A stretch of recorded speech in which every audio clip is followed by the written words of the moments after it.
everyone, welcome to another exciting commentary podcast. I'm Captain Logan. With me today, once again, is Steve Baxi. Hey, everybody. And Dan Torrey. Hey.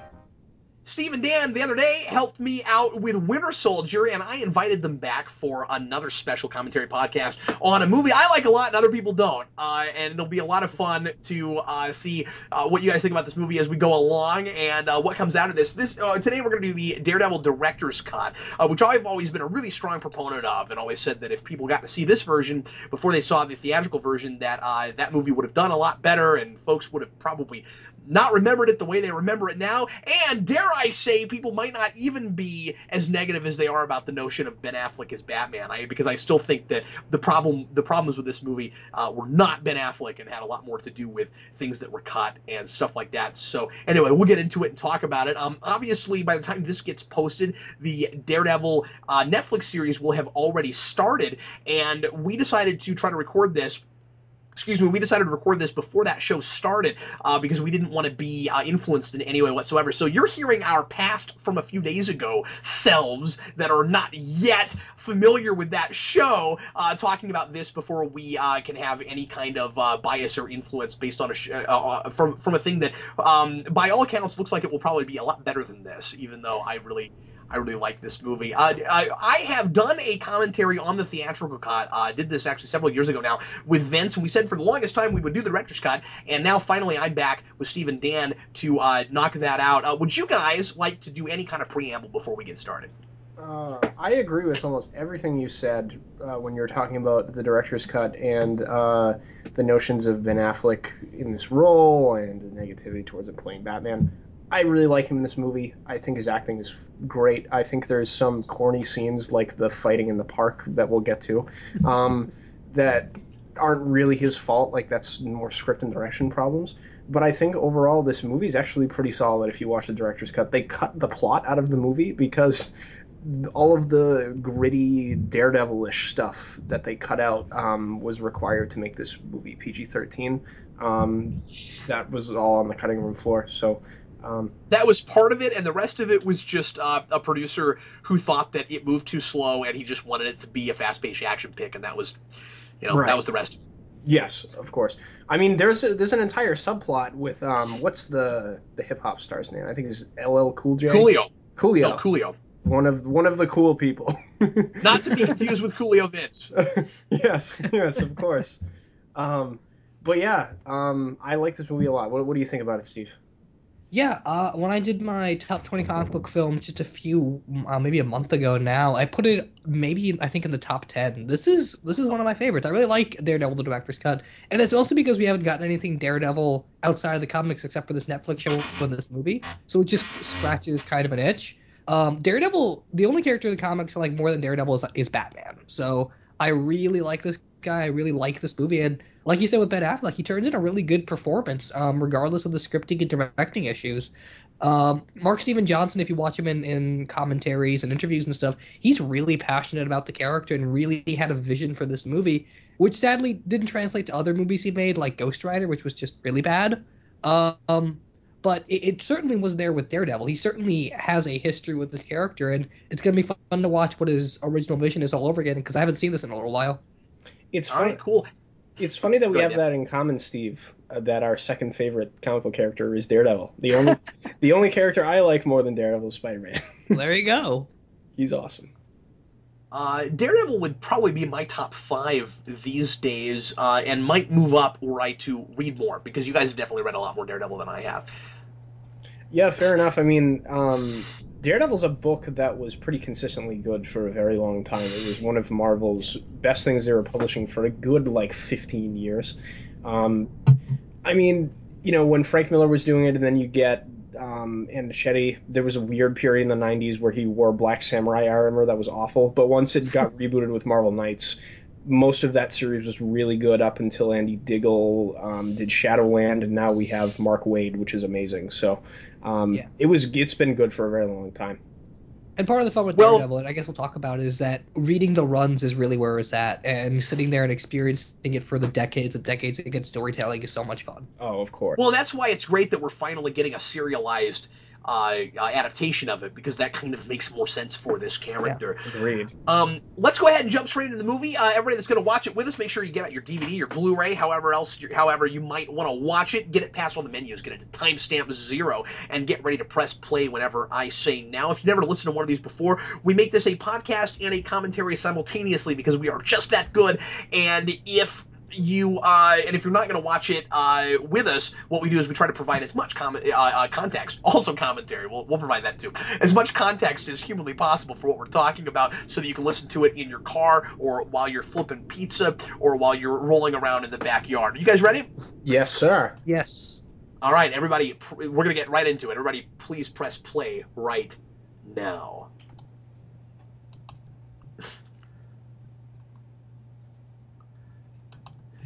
Oh, man.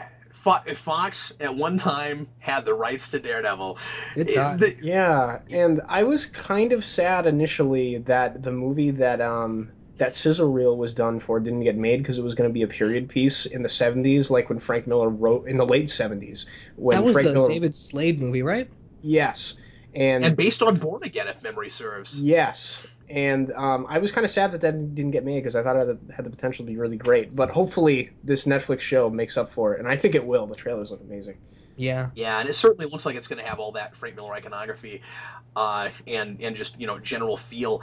This movie came out at I don't know, a time of my life where I guess it was just the right time for me to have this movie. This was 03.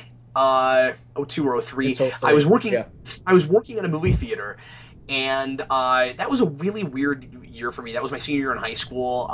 Some just odd things happened in my life right then, and I was in for a minute, this dark and depressed and broody place that a lot of guys are when they're teenagers.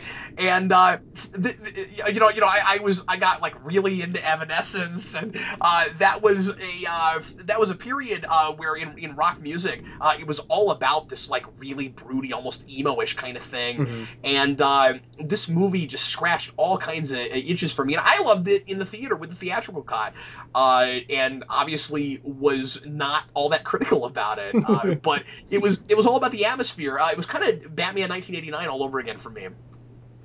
That's an interesting comparison. I never thought of it in that way, but that's an interesting way to look at it. I mean, it's all style and not a lot of substance. Yeah, definitely. Yeah, and certainly not as clever for one-liners and stuff like that. And that movie wasn't as patched together as the theatrical cut of this one was. I like the opening credits here, where we take the buildings of the city, where the lights are, and it looks like Braille, and then we turn it into actual text. That's really cool. It kind of speaks somewhat to how Daredevil reads the city and stuff like that, how he senses it.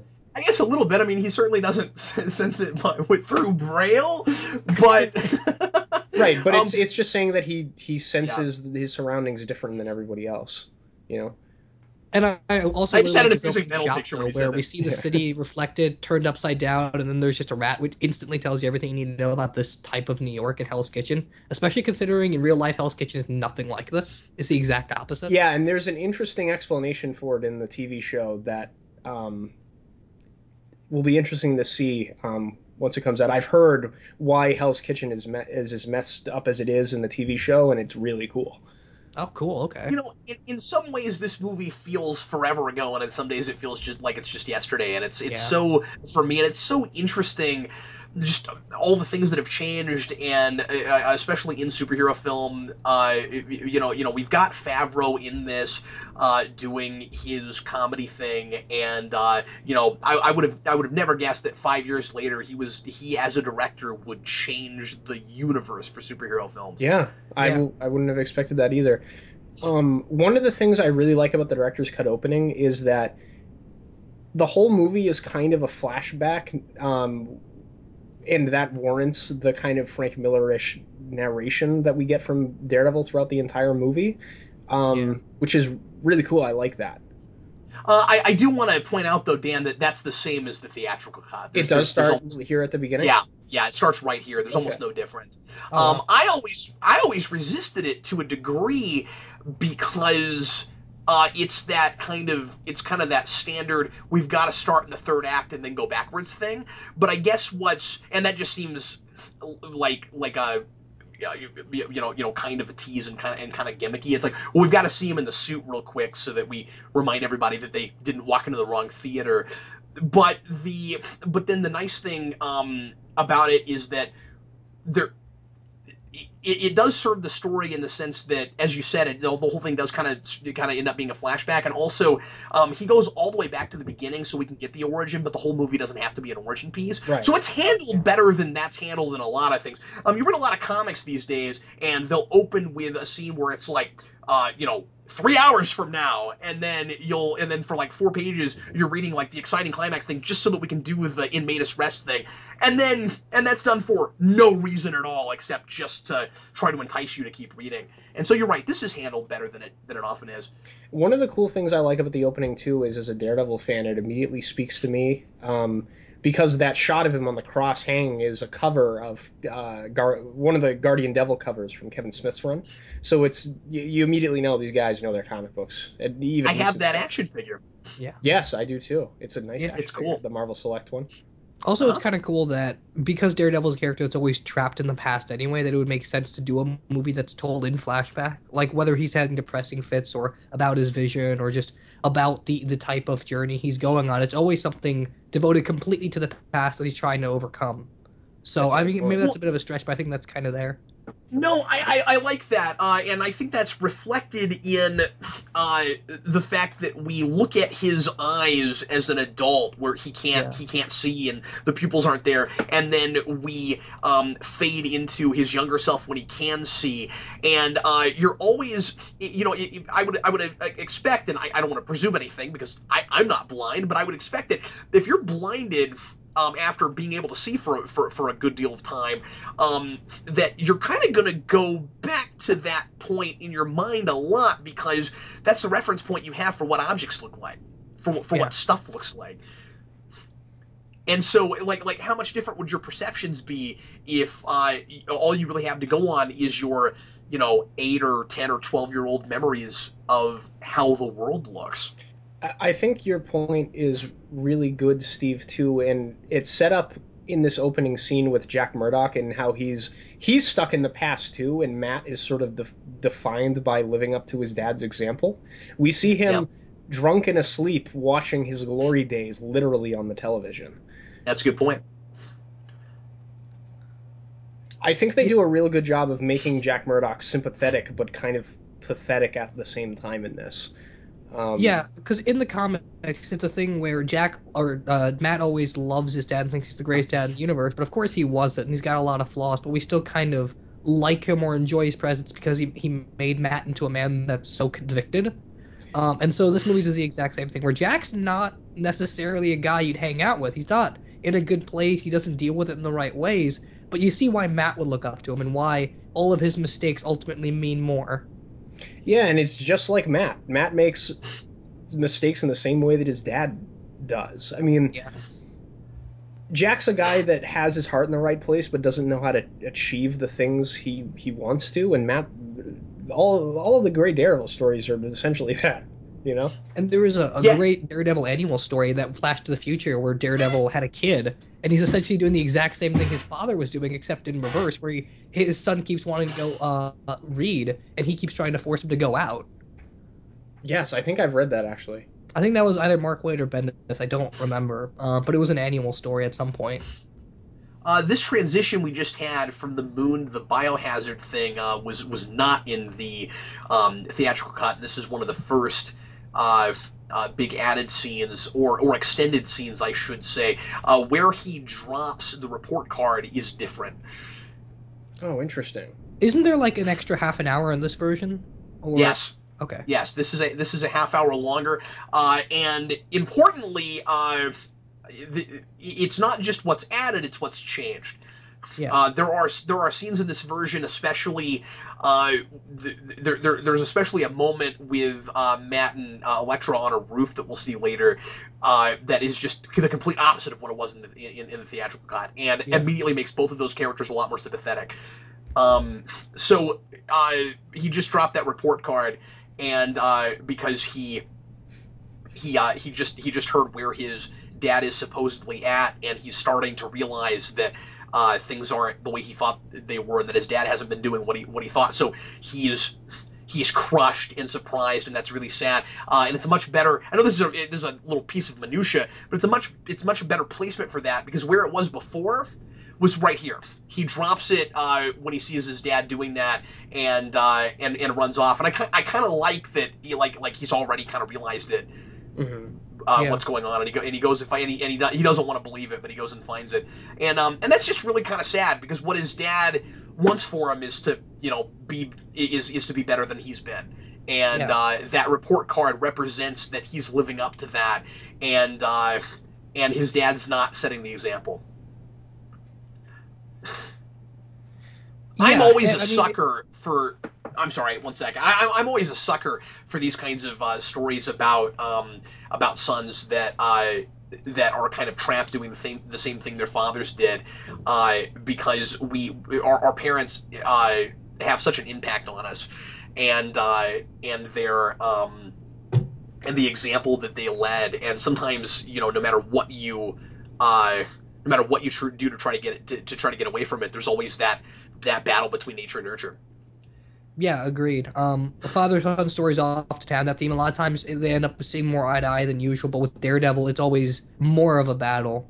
You what's said interesting, eye to eye. what I love about this version, I'm not sure if it's like this in the comics all the time. It is sometimes. But the last thing Matt sees is his father trying to mug a guy or being an enforcer, and not only is that perfect for what he tries to become later, and has to be a man not only of conviction, but of someone that upholds the kind of justice that his father clearly couldn't, or that his father kind of got succumbed under.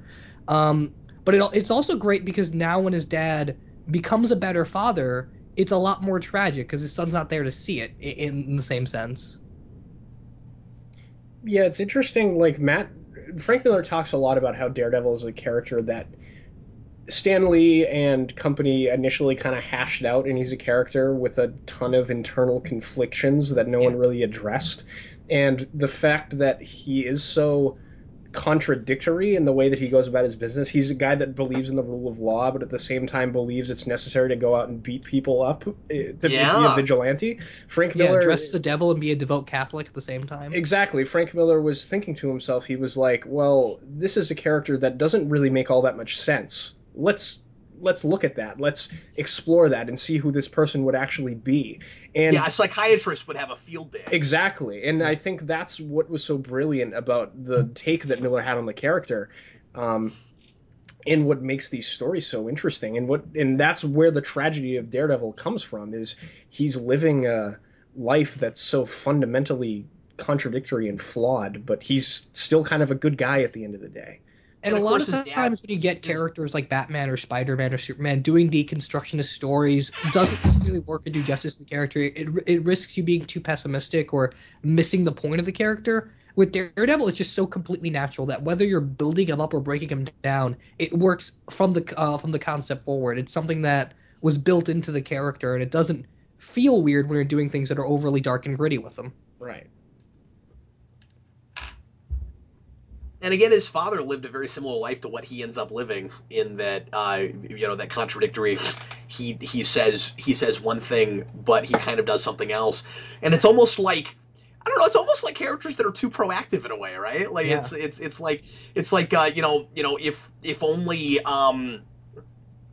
only you would sometimes stand back and see what happens instead of immediately going out and trying to solve problems with your fists, but you have this desire to control things, and so you go and you do it anyway. And I also wonder if there's not a little bit of a discussion of like masculinity going on with this character. Yeah, definitely. Yeah, definitely so. Especially in the comics when he's such a ladies' man, and it really plays to some of the internal insecurities get played out in how women see him, and that kind of makes him more comfortable with himself. That's interesting. There's some added action stuff or choreography stuff in this sequence. This whole thing with the scaffolding wasn't in the original cut. The bit where he flips and the camera flips with him, I don't really like. There's quite a bit of weird cinematography in this that feels a little bit like a first-time director, and that is some of that is fixed in this cut, and there's some added stuff with this cut also.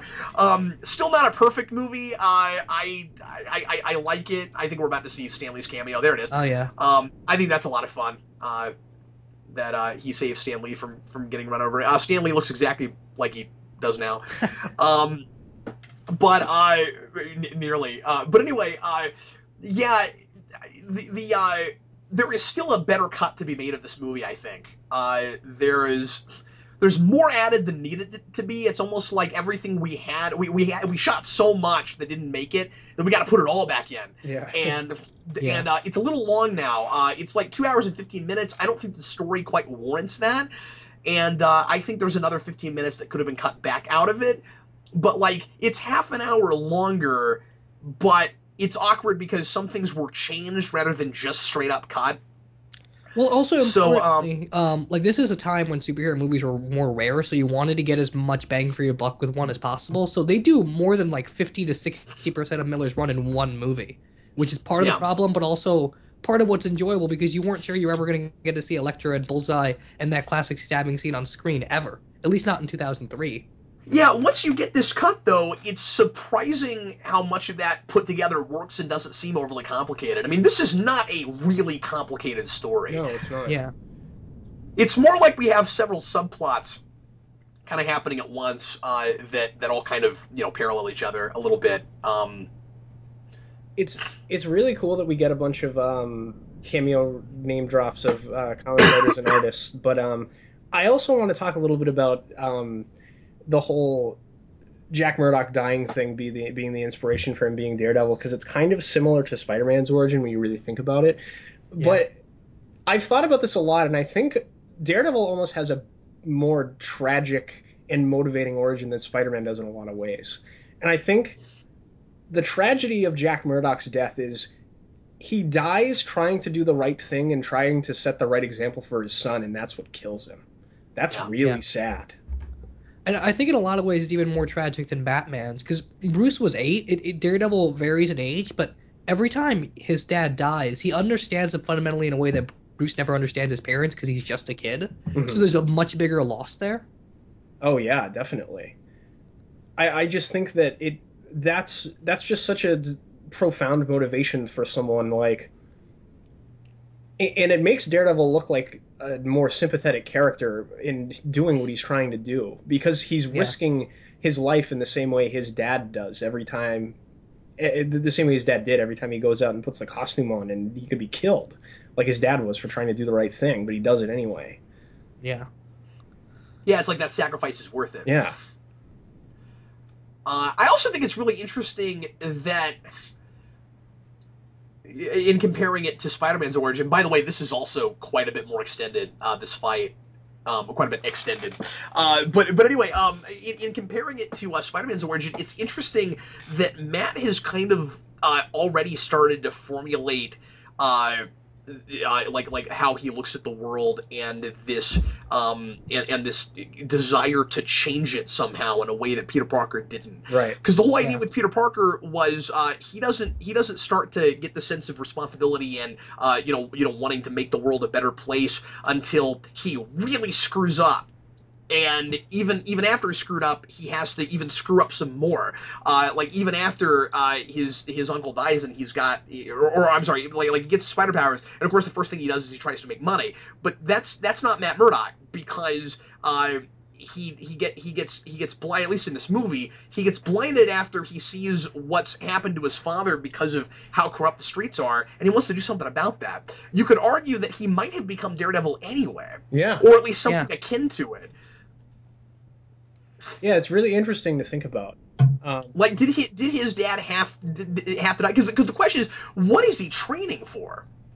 Because he's already training before his dad dies, and clearly it's it's more of kind of the symbolic thing of my dad and I, now that this has happened to me, are going to live together instead of being so separate. And so I'm training my mind and my body from the example that my dad is now setting, and what he's telling me that I should do that he can't do. Right. Yeah. What's It's really interesting, it's a surprisingly layered relationship for how little of it we get. I agree. yeah, and we get a lot more in the director's cut than theatrical, but it's still very limited, like you said. What's interesting is I never bothered to do this with Daredevil, but I do with a lot of other superheroes where I just kind of see if I can associate any kind of ethical theory to what they're doing. And Daredevil's a character that is built on the fact that there are particular situations to do the right and wrong thing, and a lot of times he makes mistakes, a lot of times he doesn't, and it's all about the example one person sets for him and then the example he has to set for other people. And so there's lots of mistakes on the wrong, but there's also kind of self-correction that goes along with it. So there's a lot of like Aristotelian virtue ethics in what Daredevil's doing. He makes a lot of fundamental good steps in what he's trying to do with being smart from a very young age, or trying to be better than his father. But he's also getting it directly from his father, because his father made those mistakes to get him in this situation in the very first place. Yeah, I can agree with you there. I think I've always seen Daredevil too as sort of a story about the failures and successes inherent in what our justice system is and how it's formed. Like, some people like to believe that the justice system can do no wrong, and it's infallible, which clearly it's not. Like, injustice still happens. And Daredevil's the guy that, he's the man without fear. He runs in trying to enact justice, and is the brand that he believes. He believes he's the sole arbiter of that justice. Well, who appointed him that arbiter in the first place? Is he worthy of that type of power? There's all sorts of questions involved in thinking about what he's actually doing. And in the same way that you think about the justice system, like, how qualified are these judges and stuff to enact justice on people? What if they're not privy to all the information at the time you sentence someone to the death penalty? Like, we've had people killed on death row that are found to be innocent in investigations, that have been done further years later. Yeah, and I mean, there's no monopoly on violence in this city. Like in the real world, there's the legitimate violence that comes from the police, but the way they portray Hell's Kitchen, you're a mobster, you're a cop, it doesn't necessarily make a difference. There's rules and laws and a justice system for both teams. So Daredevil being a vigilante is a little bit more excusable when you're in a world like this. Contrast that with people like Spider-Man and Batman, where they're kind of there as the person or the program or the force of violence that helps tip the balance in one way or the other, but they have a very particular conviction. Spider-Man and Batman believe deontologically there are certain things that are just inherently right and wrong in the way they work. Daredevil doesn't really have that. Daredevil's a guy that evolves what's right or wrong based on the situation he's in, and also based on how much he knows about it. There are times where he kills people, there are times when he doesn't, and it's a very inconsistent sort of morality, but it's also one that allows for mistakes and allows for forgiveness, which is all the character is about. And when it comes to and what's cool is it lets you make a choice in the moment, which is what the justice system is kind of supposed to be about. Right. So like you can't have completely blanket laws that cover everything. That's the whole point of having trials. In this particular case, not just do we think this person is guilty or not, but what should the punishment be? Yeah. And when Daredevil is acting as judge, jury, and executioner, he has to make that choice in each moment. And I think he does believe in, for the most part, there's a character arc here about this that I think is a little on the nose. It's better in this version than the theatrical cut, but I think this is a guy who does believe in justice over punishment, over vengeance. I don't think he thinks those two things are necessarily the same thing, and I think that that when the law works, he lets it work, and when it doesn't, that's when he puts the costume on. I also think that it's interesting that we've got a guy, and one of the reasons that I think Daredevil is so sympathetic is that he's one of the few superheroes that is trying to accomplish the same thing during the day as he is at night.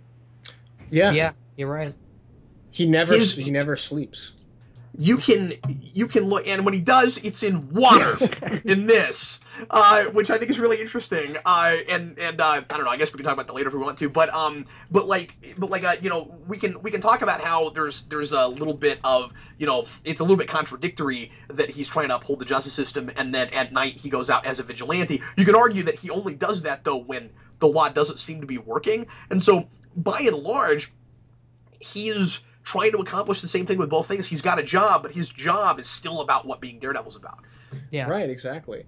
And I think the point you made about punishment and justice... By the way, this scene was not in the theatrical cut, and I think there's a couple funny things that he says there. Also sets up the whole Kingpin thing a little bit better, because we've been talking a little bit about Kingpin, and then in the theatrical cut, it just cuts to this where he says Kingpin's got to be footing the bill, and you're like, oh, that's a weird way to introduce that character. I wish we'd. And I guess I'm saying that just after having seen this, and we've got to have our obligatory costume. What was the point of that? Suit up business. What is the point of all of this? This whole Billy Club twirling. I can understand the suit up, but the Billy Club twirling, really? Because it looks awesome. It's to show he's really good at that. Yeah. Also, it's the novelty of we're watching a superhero movie thing. Because again, as Dan said earlier, or as Steve said earlier, I think there haven't been a lot of these yet. And really weird to say that. 2003, there hadn't been a lot of these yet. And so to get to see one of these, and if you think about it, this is the first time we've had a dark superhero since Batman. Yeah. Yeah, right. And even Batman was a lot more chipper than it's so fantastical. This is really gritty. This is really real in some ways. And in other ways, it gets really goofy, but you're right. And some of the CG doesn't hold up real well, especially at the beginning. But it was fine for its day, certainly. I was going to compliment you on your point earlier about the difference between punishment and justice in Daredevil's mind. And I think you're exactly right about that, and that's exemplified in one of my favorite issues in Miller's run, where he meets the Punisher and they have a discussion exactly about that. It's great stuff. Yeah. That's why I hope the Punisher shows up in the Daredevil Netflix series, because those two characters are made to be in the same room as each other. And I feel like Steven DeKnight talked a lot about how he wants a Punisher thing, especially for a Daredevil cameo. Oh, yeah. I think it's so much... Yeah, and I hope it's not just a cameo. I mean, I hope he gets a guest star, because it's so much... And by the way, this is where it gets rated R. We've even got a slight bit of nudity in this movie, and I'm just surprised they shot all that because I don't know. I guess it was still early, but I can't. I think Johnson was naive if he thought he could get a rated R version out of this. Yeah. That the studio would even put that out. You'd think there would be a conversation before they even started filming. Okay. We want kids to be able to see this movie. Well, I think that's a fundamental wrong mindset for the studio executives in the first place. But no, I'm with not you. A character but you want kids to watch. I'm with you, but that conversation should have been had, right? Yeah, for because sure. This would not have been chopped up so much if everybody was on the same page about what kind of movie they were making. And this is one of the most drastic examples, especially in superhero movies, but just in general, of the studio and the people making the thing were not on the same page. Yeah. Not even a little bit. What do you guys think of what the suit looks like? I like it. I think it looks pretty good. Me too. I know like early 2000s had a lot of that weird hard leather thing, but I think it looks really good on Daredevil. You still always got to ask the question, where did he get it? Yeah, that's true. I mean, I think the suit looks a lot better in the context of the film than it did in like a lot of the toys and stuff, because I used to have an action figure from this movie, and it looks kind of stupid. And if you saw the comic adaptation, it looks really bad on the page as well. Yeah. But I think, and that's what's cool about that is that this is an adaptation, so they made a thing specifically for film. Don't try to make it work anyplace else. Right.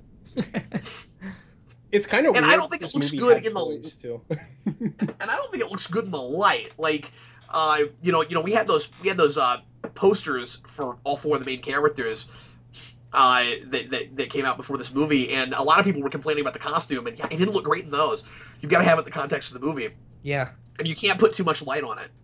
It almost doesn't matter what color. Fight scene looks fantastic, but then when you get later, like in the subway stuff, it kind of falls apart.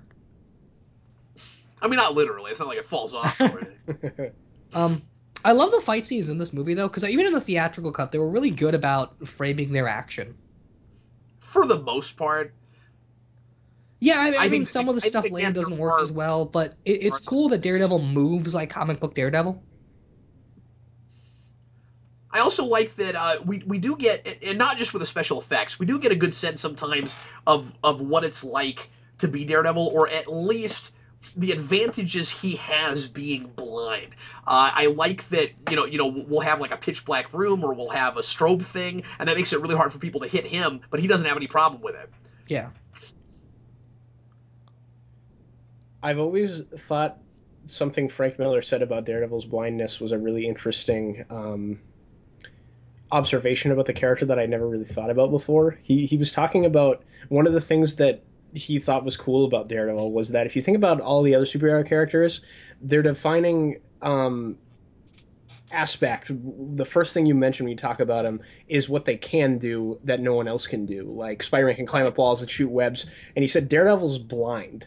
The thing that defines his character is a disability, and obviously he can do other things, but I think that's an interesting facet of the characters to think about, Well, prior to this movie, especially, I think if you asked the average person what Daredevil's power set, they couldn't quite tell you. What his power set is, they couldn't quite tell you. You're right. They would say, "Oh, well, he's the blind superhero." His superpowers are that he's able to be a superhero and to be blind, and they're not wrong. Anybody that said that, they're not wrong. That is his power. Right. His power is he can be blind and be acrobatic. That's his power. I mean, it's more complicated than that, but you see what I mean. Right. Yeah. It's also cool that with heroes like Batman, Superman, or any like superpower people, you always put them in a circumstance where their abilities don't work. Like Batman gets his back broken, Superman loses powers constantly. You don't really get any Daredevil stories outside of maybe like one anomaly in the Bronze or Silver Age where Daredevil can see. Like he never gets the sight back ever. Well, what would be the point, really, except to... Why do you really need to do the story where Daredevil gets to experience what it's like to be normal when you know he's done it already? Yeah. Yeah, exactly. The great thing... and when we take away Spider-Man's powers, it's not for the same reason we take away Superman's. We take away his powers in order to make some kind of statement about his insecurities or something. Yeah, and the great thing about Daredevil's powers is you don't really have to contrive any, like, weird, like, plot device thing to disable him. Like, natural things in the environment, like this train going by, can totally disable Daredevil and make the situation more dangerous for him and heighten the tension of whatever scene you're writing.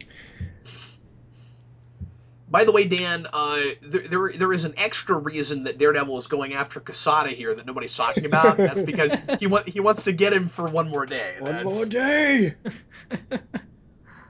Hey, Quesada, buddy over. you hear that light? Yeah, that's not heaven. You know why? Because of one more day. We haven't talked a lot about performances, but earlier on with the kid that was playing young Matt Murdock, he was really good as well as Ben Affleck right now. Isn't it cool that we're already half an hour into the movie and we've had a whole long fight scene with Daredevil, and we're already past Origin. It's just, we got it out of the way, but we did it, I think, pretty effectively. And I think that it's a major part of the story that's being told, or at least I think we need it. And I do like that it's not handled as a flashback. We start with it and we're moving linearly. Now, I do also like that it's not like the story that spans a bazillion years. We do it, and it's because, we frame it like his life's flashing before his eyes, and then now we're into present day, and it's a story that takes maybe a week or two. Yeah. Ben Urich, one of the best supporting characters in comics. Oh, definitely. I don't want to see anybody else play him. That's a thing that I'm going to have to get my mind around. I think this guy's fantastic. I think he's good. I think they could get someone just as good. I'm really excited to see him in the Netflix series, though, because he could be a Daily Bugle reporter now, like he is. Oh yeah, he can. That's right.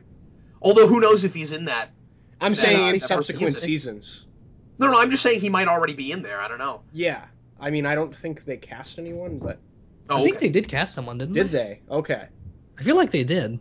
So I'm just saying he might be there right now, and then he probably isn't Daily Bugle yet. Right. But he could be eventually. Yeah. All the little details about how Matt Murdock is able to do things being blind, I think are handled pretty well. And I mean, I like that this is a movie that kind of takes its time with that stuff and lets us kind of live with him and try to feel like what it's like to be him. And of course, it works a lot better in the director's cut because it's not spliced together. Yes, he was cast in a Netflix show, and he is a reporter for the New York Bulletin. Okay. Hopefully Jay Jonah hires him in the next season. Hopefully so. This phone message is really overdramatic. Yeah, I was going to say exactly that. It's melodramatic. It's kind of no. It's really CW. Just no.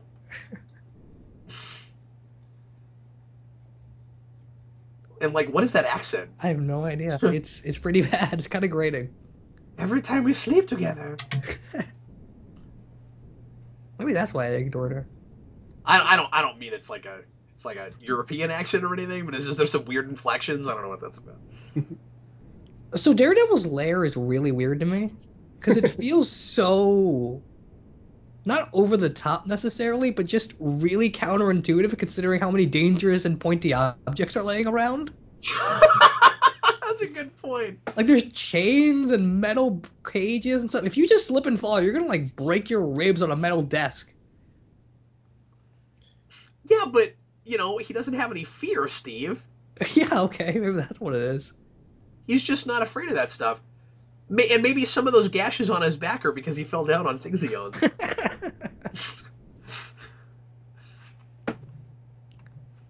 We mentioned that would not Ben feel Affleck's good. not the problem with this movie. He's really good in these scenes. Yeah, yes. I think so too. Yeah. And this of course was still in the theatrical cut. I just think that a lot of people don't think about that stuff and weren't invested in that because it's rushed. Yeah. In the theatrical version. It's unfortunate that Ben Affleck isn't more proud of the performance he gave in this movie. He talks all the time about how he's embarrassed about it. Yeah, which is sad. I think it's all about the reaction. Yeah. It's weird that he didn't talk more about all the stuff they cut out. By the way, we should mention how completely fortunate we are to have gotten this. Agreed. Yeah. This version in the first place. It's amazing that Johnson was able to convince them to release it. Once again, this is not a perfect cut. There are some things I would have done differently with it, and some of the effects in some of the special effects scenes that are added back in are not quite finished. So, importantly, this is not what you would have wanted to put in the theater. This is a slightly not finished cut. Not as much as, say, like the Superman 2 Donner cut, but it is an unfinished cut. Yeah, it's still substantially better than the of course theatrical cut, but it still has some issues, yeah. This, of course, was very different. It's weird watching this now because in the theatrical cut, we saw this where Matt's just like laying there feeling, weird about things, but you didn't actually see him have that vision he has of the girl. And because all that was cut out, of course, because that's part of the plot. I will say that this cut doesn't always do, with the new stuff added back in, doesn't always do a great job of communicating its intentions. With that previous scene, it's hard to tell if he's having some kind of weird dream or a vision or something. What's really happening is that he's hearing somebody get killed, and he's seeing it like it's happening next to him. I wouldn't have shot it like that, only because we've already seen the way he sees things, and it's confusing to the audience. It should have been done in his weird special effects scene through the wall thing, because then we'd know what was going on. It's too artsy-fartsy, I think. And then doing the thing with his mother there, somebody had to explain to me that that's what it was. I had no idea what that was, because I hadn't read any Frank Miller before I saw this film. That's a fair point. That's a really out of nowhere in this movie, in this particular cut. And it's pointless. It's only there to make Frank Miller happy. And me. Yeah, me too, but... Well, and I partly say that because in his commentary, Johnson said that there was a phone call he had with Frank Miller where he mentioned that he had to take that scene out, and Frank Miller was really sad about it because all that Catholic stuff is like really important to him. But I still would have cut it. Fair enough. I don't know. Yeah. I don't know what purpose it really serves. And that's not to say that the church stuff isn't important in this film, but there's really no mention of his mother. You'd never know who that was. Yeah, I mean, if you called it her mother and you explained how he was left as a child, then you could add some thematic stuff there with this parentage and stuff. But as it is, it's just really out of nowhere.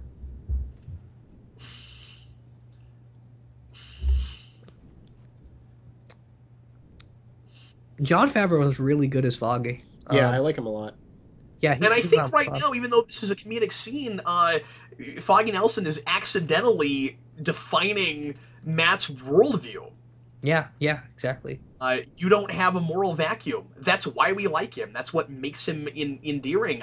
He's in some ways the perfect lawyer, and in some ways he's not, because the system is set up in such a way where you couldn't really make a living being a lawyer with his outlook. Yeah. Yeah. So all of this is crazy, silly improv stuff, and I think that a lot of this way that Favreau works is why Iron Man was successful. But all this stuff about like the seeing eye dog and all that was not in the theatrical cut. And again, it goes on a little too long, but that was pretty great. You can tell these guys are really close friends in real life, and when he goes, I don't want the dog. I'm like, why are you channeling Seinfeld right now? So did The dog. So did Ben Affleck meet Jennifer Garner on the set of this movie, and then they got married after that? As far as I know, that's Yeah, what I think happened. so. Yeah. Which is really cool because that's one of those big Hollywood couples that's still together. Yeah. And they seem to have always really gotten along. I don't keep up with that kind of stuff. Me either. But when I've seen them in interviews and stuff together, they just seem very happy together.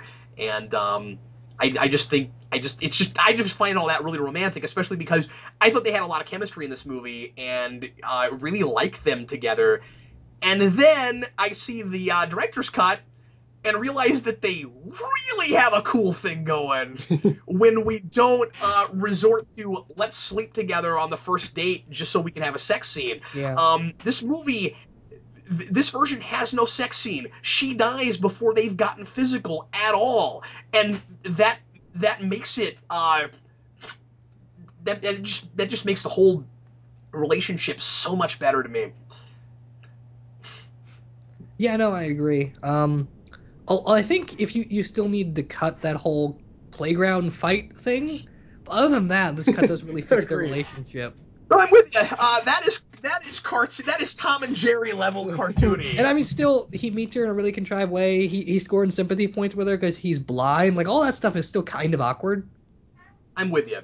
The way they meet is not great. What I like is a scene that doesn't work in the theatrical cut that works great in this that we'll talk about later. But when he follows her scent up to the rafters in that building, that's a really tender romantic moment, and it's undercut horribly in the theatrical cut because they've already slept together. Oh. And in this, they've not been physical at all yet, and it's just really romantic, and it's sad that they changed that for the theatrical cut. But yes, this is goofy. Yeah, this is really strange, and it's really creepy on Matt Murdock's part. Yeah. Like, if a girl doesn't like you, just have a kung fu fight with her, and that's exactly how you get with it. I always imagine that this is how Power Ranger couples get together. Yeah, that's exactly how Tommy and Kimberly probably got together. And here's the most cartoony moment in the whole movie, where he throws his stick, stands there and waits for it, and then it comes back. Hilarious. And stuff. This is pretty bad. Oh boy. It's also really obviously choreographed. Yeah, like really obviously. Well, and the thing about it is, it is the whole romantic nature of this breaks down as soon as you think about the fact that it's not supposed to be choreographed. Yeah. Because even more so than the way sex is often portrayed in movies as just everything working out the way two people want it to every time. When you and of course they think this is clever because it's supposed to be like they're having sex the first time, right? And the problem with it is it breaks down. It would break down really, really bad as soon as one of them got injured. Like, and I mean, in the comics, it's something where they do where every time Elektra and Daredevil fight, it is a symbol for sex scenes for them. and it works even better when You Bullseye have to do kills it him. on the rooftops. Yeah. You have to get where nobody else is there. You need to do it in costume. It's that playful, Batman Catwoman thing, or Spider-Man Black Cat, or, male superheroes with cat female characters, except for Elektra. I don't particularly like Jennifer Gardner in the role, though. I don't think she's a You're wrong. good Elektra. I like her chemistry with Affleck. It's just off comic page. I wouldn't cast her as Elektra. Yeah, I agree. That's fine, but this character is not Elektra. No, I mean, that's fine. I just mean, like, when you're making a Daredevil movie, casting Ben Affleck makes more sense than casting Jennifer Gardner. I'm totally with you, but I like her in the role of this character they made up that they called Elektra. No, I mean, I agree. It's just, from a production standpoint, she's not the actress I think screams Elektra. So, once again, we're doing some more exposition here that was cut for the final cut, and that was a bit that we didn't really have to have. It's not a big deal. We were establishing who her father is. Although I will say that later on he has a conversation with Foggy where he says who her father is, and I guess he went and Googled it or something in that time. So I guess there's that. There's a lot of things that start to really tie stuff together. This business with the watch, I don't remember if it was there or not. Maybe it was. It's a really good scene, though, just the way blind people have to tell time like that. That's kind of cool. And Vince loves this song. I mean, I'm not crazy about the music, but I love Michael Clark Duncan in the role. I think it fits this version of the Kingpin because he's a Yeah, little bit that's more Urban and street. Yeah, sorta. He comes from a little bit rougher of a background than the Kingpin in the comics, and we don't get a ton of exploration of his past in the comics that I'm aware of that I remember. Steve, do you remember anything?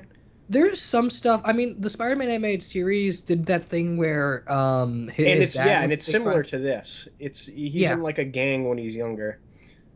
Yeah, and I mean in the comics they touch on that every now and then, but no, you don't ever really get like a Kingpin origin kind of thing that explains where he became the big boss. It usually it's always like Kingpin's been the boss for a while, he's retired and coming back or something like that. Yeah, that's how Miller did it. Yeah. And that's why I love Punisher Max. Yeah. If you guys have ever read that, he's and that's all establishing his background and building him up to becoming the Kingpin in the first place. Oh, and really? it's great. It's really, really adult, like it's really violent, but it's great. This is a scene that is indispensable that they cut from the theatrical cut. This is one of those big violations. This is the way you establish the Kingpin. Yeah. You make him a huge threat right from the beginning. In the theatrical cut, we don't see any sense of his physical prowess until the very, very end, and it almost seems too goofy in comic book if you don't establish it right away. Well, what's cool about it is that it's kind of the Frank Miller comic book thing where the Kingpin is one person for a little while, and then he lights up a cigarette and he becomes Frank Miller's. And real quick, here is the worst matte painting in the history of film. But in this, he's kind of like a big shady businessman, but then he's full frontal, extremely violent and isn't afraid to get his hands dirty. And so you establish him in almost the exact same way with a single action. It seems extremely necessary to have that in there. Because otherwise, he's just kind of a really big, intimidating businessman. Yeah, and I have to say, I think the Kingpin in this movie is a little bit less nuanced than the one in the comics. Yeah. Oh, yeah. Definitely so. I think the one we're going to get in the TV show looks a lot more similar to the comic book version in that he's much more sympathetic. He's much more tragic character. This one's just kind of a straight up evil supervillain, which is fine.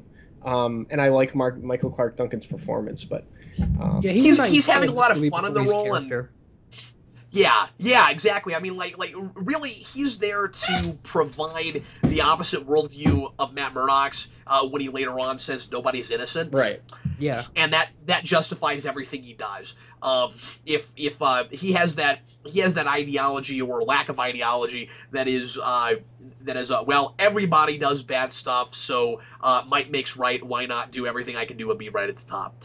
And that's how he looks at the world, and that's how he got there. I do think that we get sufficient enough background for that, just in that he was also raised in Hell's Kitchen and experienced all of that, and he didn't have. I guess I'm projecting and assuming this, but he didn't have the kind of guidance that Matt Murdock ultimately did. So he's what Matt Murdock could have potentially have become if his father didn't turn his life around. Yeah. This is completely non sequitur, but it's really strange to me that Matt Murdock would tie a forehand knot and Foggy would tie a half Windsor. It seems so random and kind of reversed.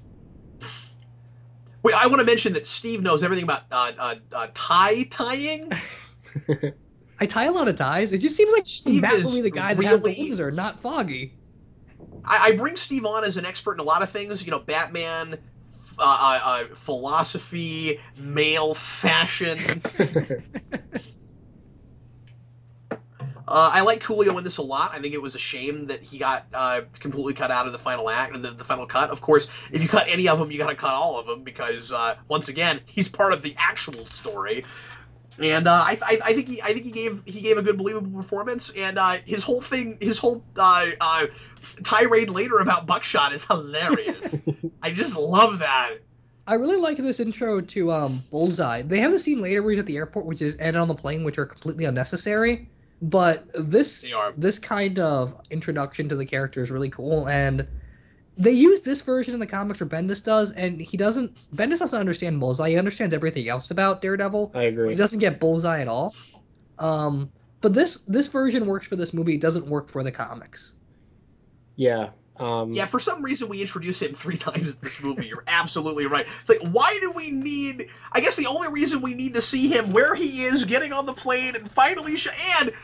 And then the airport thing, which wasn't in the theatrical cut, and finally show up in New York is just so that we can keep showing how great he is at throwing stuff. You gotta wonder why they left so much of that in the theatrical cut, but we don't get to see what Kingpin's good at. Yeah, you're right. I love Colin Farrell as Bullseye in this movie, though. I think I love Colin Farrell in everything I've ever seen him in. Yeah, he's really good. He's fantastic. He's one of my favorite actors. I can't wait to see him in True Detective season 2 because that's a great show and he's totally for that role. He also is a really versatile actor. I've seen him do so many different kinds of things. He's one of the least typecast actors. He's also really underrated, I think. I think so, too. Yeah, I agree. He doesn't show up in nearly enough stuff, but he was the dad in Saving Mr. Banks, and he just tore it up in that.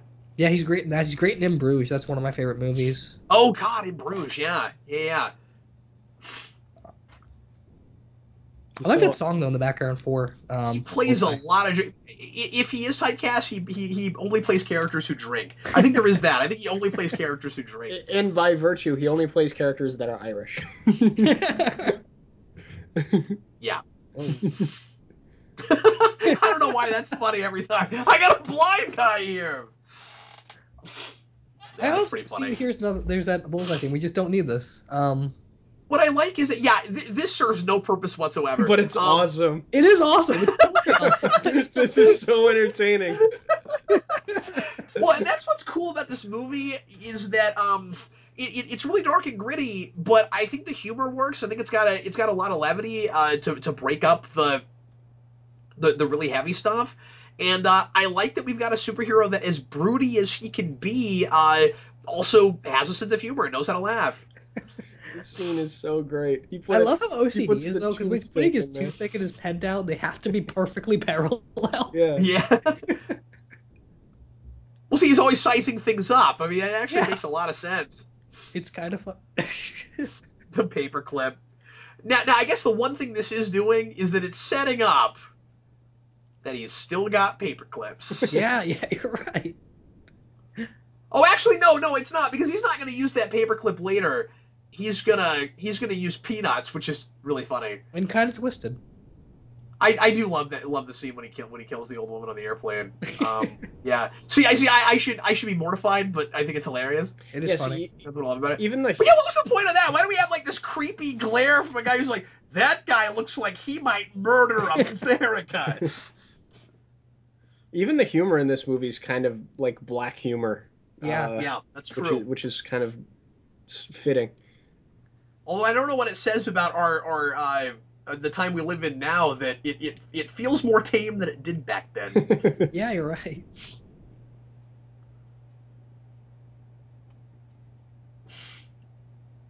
See, just everything with Jon Favreau is so much fun. I think he's really good in this movie. I don't normally like his comedies, but he's just so good as Foggy. I agree. I mean, So I haven't seen a ton of his comedies, but what do you guys think about Matt Murdock? Because people have complained about this, about Matt Murdock during the day, kind of going over his jurisdiction, breaking the law to investigate a case out of Daredevil outfit. those But he Is does that it just in so the comics. does he? Yeah, like I mean, the Daredevil thing, the costume has a symbolic purpose, but it's also just there as kind of a device when he needs it to be there. If he can do things as Matt Murdock, he's gonna do them. He doesn't have to have the costume to break into somebody's house and gather evidence necessarily. yeah, it's not like Batman where he like needs to be Yeah. in and out of character when he puts the cowl on. Exactly. Matt's one person whether he's wearing the mask or not, unlike Batman or Spider-Man even. Yeah. Yeah, I mean, I think he has even less of an identity thing than Superman does. Yeah, exactly. Like it's not a question of identity with Matt Murdock, and I think that's really interesting because he's got a dual identity. But and doesn't that make so much sense that now in the comics, everybody knows he's Daredevil? Yeah. I mean, Yeah. like he's always been both. You know, you say Matt Murdock or Daredevil, it's synonymous in a way that it's not with most superheroes. Right. Is that new costume thing semi-permanent? Because it looks really cool. Just the red and black suit. He's getting. Oh, I don't know. I don't know. I haven't been reading the current stuff lately. Oh, okay. Well, in the latest issue, Daredevil loses his devil costume and he just goes to trial and fights criminals wearing a three-piece suit that is red and black. That's awesome. Right? It's so cool.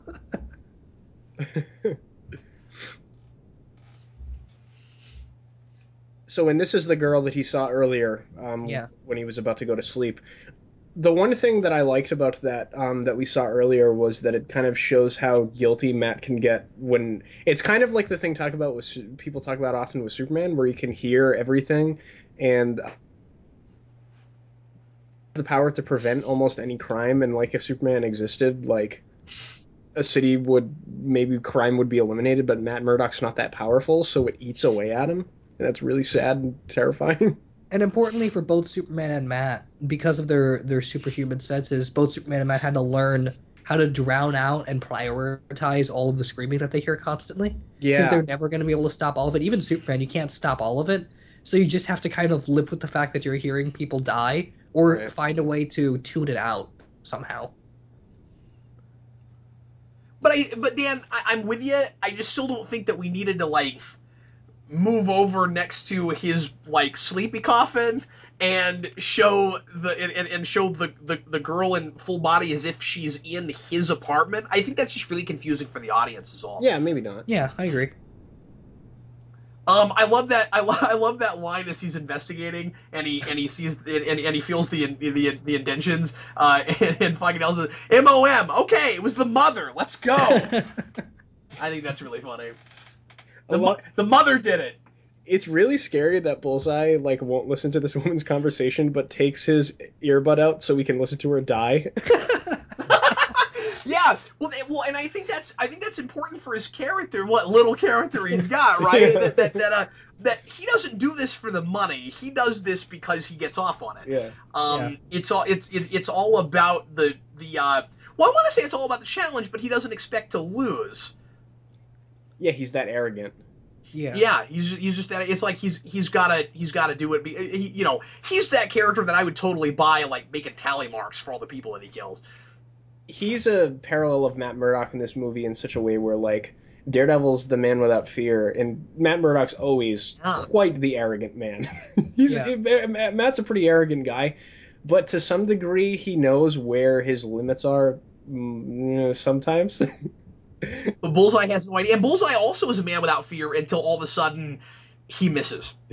Yeah, well, I think Bullseye is actually the man completely with fear because he's always afraid of missing at the same time. Like that's true. He's going to hit all the time, but there's always a doubt in the back of his mind. Oh, it's compulsive, and that's the reason he's got to put those things in order. But yeah, it's this obsessive compulsive thing. Yeah, and I mean, in And the so comics, it listening certainly to happens his every now and victims, then where, like, there's an origin story where, like, he's not good at aiming things. He's not good. He gets practice, and sometimes he loses it when he loses his competence. So a lot of times, when he's arrogant, it's almost a faux cover to make sure he can aim correctly. It's overcompensating. Yeah.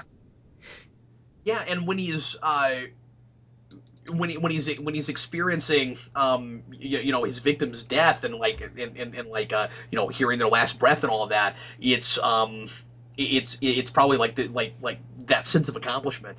Yeah. Part of the reason why he gets off on it is because it is an accomplishment every time. Yeah. Nearly every single cop uh, or politician or anything like that in this movie is a typecast person who's always in a role like that. Yeah, Like This is the also main at the cop, height of all of that, cop though. I think is always a cop. I think the big cop guy in this movie played was in Birds of Prey. Oh, you're right. I think it is the same guy. I think that's kind of funny though. Like the stereotypical cops and politicians in this movie, they're all corrupt people, so you kind of want to have them look like a stereotypical cop and politician, right? That's true. They're hiding in plain sight. Yeah. And their faces are kind of interchangeable, just like they would be to Matt, since you can't see them. So Okay, That's true. this is a thing. This is a thing that I complained about when I did the superhero rewind 6 million years ago, and I still hate it, and it doesn't work in either cut. She just walks up behind him in a city of like 5 million people, Well, I mean, New York is famous for how small it is and how few people there are. So and she goes, "I knew I'd find you," and you're like, "Ow! What were you investigating?" And I mean, like maybe what they're thinking when they do that is. She's Electra. She's got all these amazing skills. We'll learn about them later. Right now, we don't know anything about her. And so we're pretending like she's just a normal girl, a normal girl with a really, really rich father who works for the mob. She, But she's even got Elektra's costume on right now from the comics. yeah, she does, doesn't she? yeah, she does. And the funny thing about it is she always has like an armed escort like following her around. So she's just like, "Hey guys, I'm gonna go walk around in the most dangerous neighborhood in the city to find this guy that got into a kung fu fight with me in front of you earlier." Yeah, maybe there was another scene that they actually cut even from this version where she had a fight with them in a park, but they lost. That's where she learned how to stab sandbags with Sai.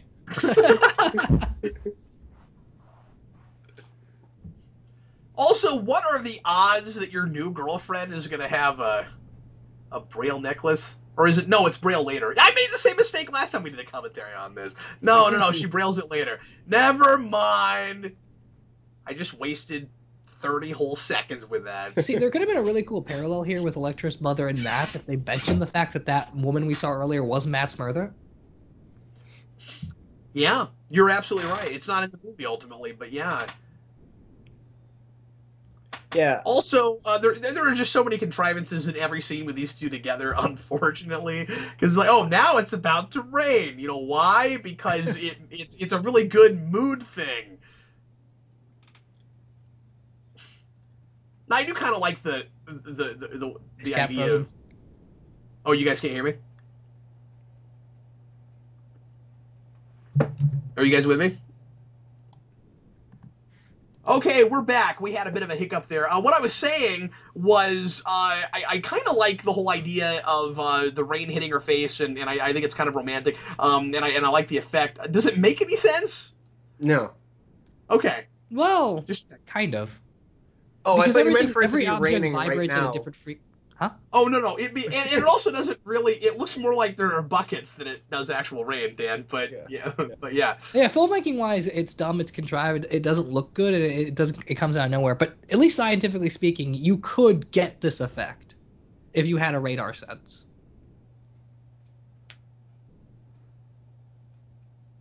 This is almost as bad as that episode of Gotham where you could practically see the hose. Oh man.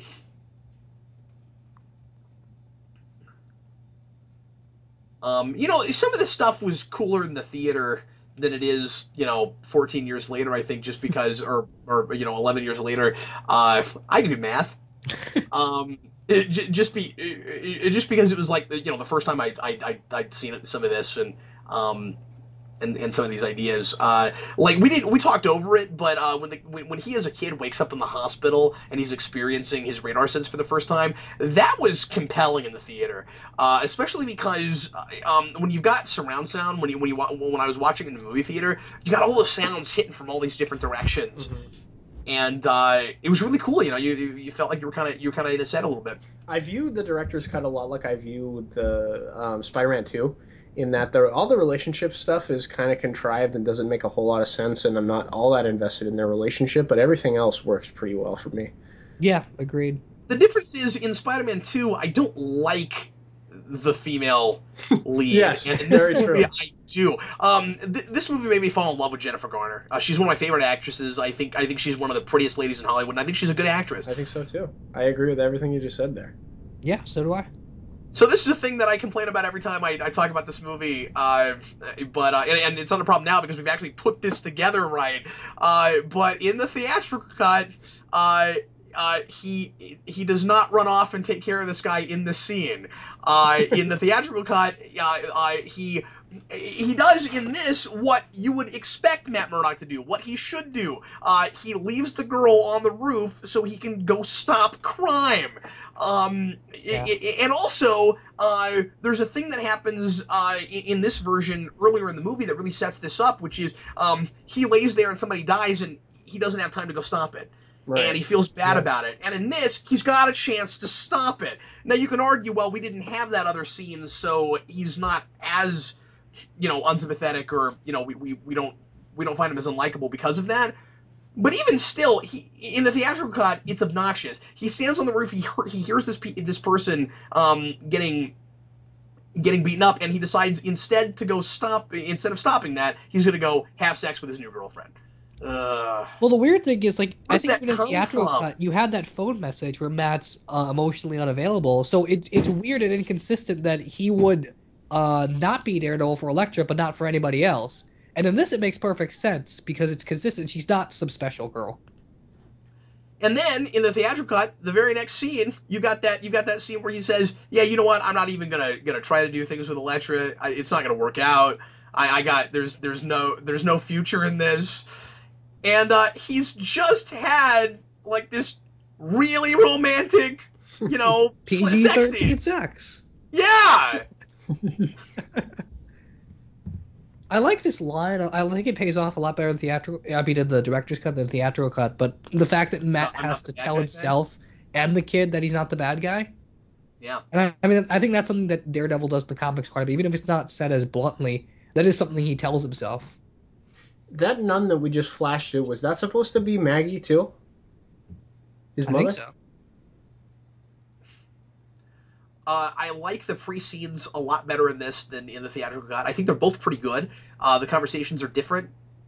They ultimately kind of do the same thing. But in the theatrical cut, he goes and sees the priest in a confessional, and here it's right out in the open in the church. I think superficially it's kind of nice just because it establishes this as a set that we're going to use for a big action scene later. Okay, so we got a little bit messed up there, so we're back. Anyway, so I was mentioning that this one of the things I like about this is just that we get to see this room before we have the big fight at the end. Yes. Yeah. And the fight scene is glorious because it's Bullseye and Colin Farrell. Colin Farrell as Bullseye, just hamming up the scenery, and you can't help but have fun with him because it's just awesome. Is there a universe Bullseye that doesn't have the goatee and therefore he's good Colin Farrell? And he's in this scene somewhere? I wish. This might be a good time now that we brought that up. Maybe we should wait till that scene, but I'm going to ask you this. Do you guys think that one of the reasons that this movie failed critically and and things that people don't like about it, do you think that perhaps it's just a little bit uneven and atonal as far as the gritty realism versus the goofy comic book stuff? I mean, like I said earlier that I like a lot of the humor and the levity, but like, is it kind of unsure of what it is in that way, or? I don't think so. I think the universe that they're playing within, all of that stuff feels like it belongs to me. I don't think anyway. So you think bats flying out of the organ fits in this universe, Dan? Okay. Oh yeah. See, I don't think it's Oh, unsure yeah. of what it is. I just think it has a difficult time communicating that in certain places. Like, it Yeah. knows when it wants to be goofy, it knows when it wants to be dark and gritty, and it works. It's just sometimes the balance is off. And that's why, like you said before, like this is a second cut, but there still needs to be a third cut of the movie. I just noticed something that is super, super cool foreshadowing. I can't believe this. I've seen this movie a bazillion times. I've never noticed this before. And it only works in the director's cut. But Foggy Nelson is making a big deal out of how the invitations are engraved. And as they're walking up the stairs, he makes a big point to say, wow. That's the MOM flipped later on, Oh. WOW, Wesley Owen Welch. And that's the character that figures it out. Oh, I'm trying to remember if he figures it out himself or not. But anyway, he is intimately tied into all of that, and he goes up to Wesley Owen Welch at the end of the movie. I think that's intentional. Yeah, that's cool. Definitely could be, yeah. I never saw that either. I'm glad we did this commentary just because I can figure that out. That is really cool. We just had Karen Page a minute ago, and she's one of my favorite love interests in comics. I like Karen Page a lot as a character. I wish she got more to do in this movie. I don't think there's room for her, really, because we're already, doing stuff with Elektra, but I think we'll get Karen in the TV show, because Elektra doesn't look like she's going to be there in the first season, so it should be cool to see her there. Yeah, unless it's a really surprise cameo, we doubt we're going to get Elektra there, but Karen Page is supposed to be like a central character to what's going on between the Kingpin and Matt in that show. But again, we haven't seen it yet, so we don't know what's going to happen there. That's good, because to do Born Again properly, you need to have a proper investment in Karen Page's character. I was talking to Eric about the Daredevil show for a while, and we said how cool it would be to have like season 5 Daredevil and it's Born Again for a whole season. Yes, I agree with that 100%, because Born Again is the best Daredevil story ever. Yeah, I agree. So real quick about this movie, we just talked over a scene I wanted to mention a couple things about, and as we're going through that. In the theater, you're scratching your head. It doesn't make any sense. He just slept with her, and the next day he's like, yeah, you know what? It's not gonna work. Here he left her on a roof to go fight crime, and the whole reason he thinks that it's not gonna work is because his relationships never work out. What were they thinking when they put that cut together? That scene seems really pointless, though, even in the theatrical cut when you cut all that out. Like, I think even the theatrical cut had a pretty long runtime, so why would you even need that scene? Just cut straight to the party. Ben Urich is... I think it's there so that he can do more brooding. I mean, really, I think it's he's gonna seem too happy if we don't have a scene where he's, like, pining away about something. Okay, yeah, it's just that simple. Ben Urich is totally the guy that would drink Heineken at a champagne party. Oh, yeah, totally. That's hilarious. That's perfect for him. It's classic Ben Urich. So, I think Matt Murdock is really dumb for carrying around a cane that's the same color as his costume. Yes, that is and right. especially for carrying around a cane that will double as his billy club. What is the point of that except to have a scene where somebody figures out he's Daredevil because they get that cane? What is? I mean, it's neat that he's got a walking cane that turns into his billy club, but it's completely pointless and it's very 1980s cartoon based on an action figure because it's a transformer that he carries around.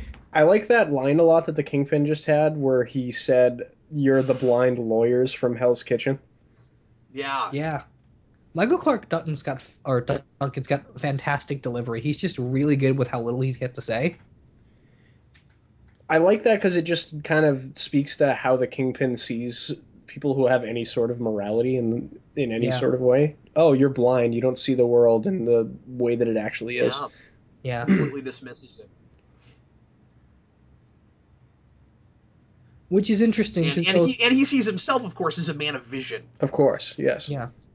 And in a lot of ways, Kingpin's got kind of an arrogance where he wants people to perpetuate the kind of behavior he's setting an example for, which, again, just kind of speaks to the whole virtue ethics of both Matt and Kingpin, that they make their share of mistakes, but they also make their share of refinements in what they see themselves as being virtuous in.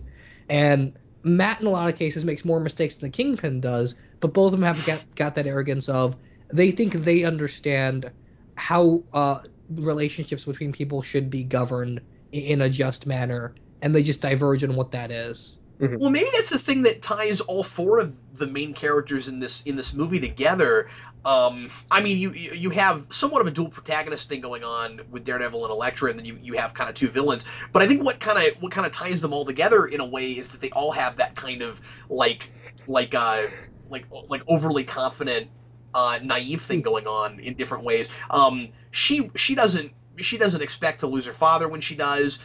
She knows she's in the, and of course she's lost her mother. She knows that she lives in sort of a dangerous world, but she's letting herself, get into a relationship that she, that's never really worked out for her. She's worried about it. I mean, maybe she's like less that way than the other three, but there's still, I think, maybe a little bit of that.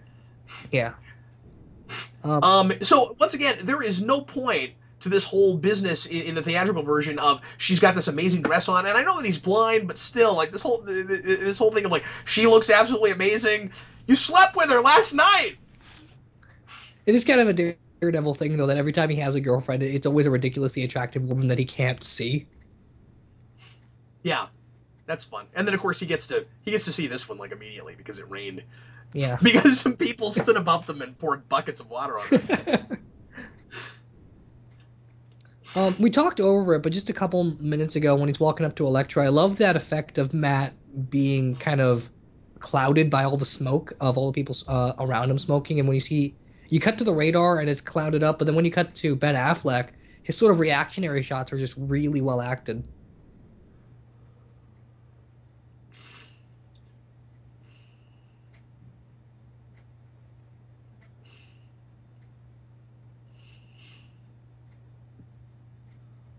I really don't like this dialogue. Yeah, with you. This is just really CW cheesy. Again, it worked for me when I was 18 for some reason. I don't know. I mean, it would work for me if I was 18 or 17 or something, but as it stands... The more I'm watching this, and I'm not completely turning tail and saying, okay, this is a bad movie or anything, but the more I'm watching this, people that don't like this movie, I understand that. Yeah, I can sympathize with them to an extent. And I'm pretty sure that this would be knocked off my top 10 comic book movies after we see the Daredevil show, and it's actually that good. Frank Miller just died. No. Yep, it's hilarious. Frank Miller dies in every cameo he's ever in. Arguably, Frank Miller became a bad writer after 2003, so he could have died both literally and figuratively in that scene. Steve, I think you're thinking too much. Go get a latte. Come back. So the guy that plays Elektra's dad, and I guess I'll mention it now because he's about to die. He's in freaking everything. He's that guy has been a guest character or a bit part in like every major science fiction show I've ever watched. He was in Heroes. He was in Star Trek no fewer than 5 times. He shows up everywhere. Oh. Yeah, I mean, I've seen him in quite a bit. Was it DS9 that he was in? Because I think I saw him there at one point. He was in a DS9 episode. He was in an Enterprise episode. He was in a bunch of TNG episodes. Wow. Or a couple. He shows up everywhere. Wow. Yeah, he does look really familiar now that you're mentioning all that. He always he plays a lot of I think he might have been in 24 somewhere. He was in 24. He plays a lot of like Middle Eastern and kind of ethnic roles. He can be Greek, he can be Indian, he can be whatever you want him to be. He's got the perfect face structure to play all of that, though. Yeah, he can play anything from that, almost anything from that part of the world until you get to Oriental. Yeah.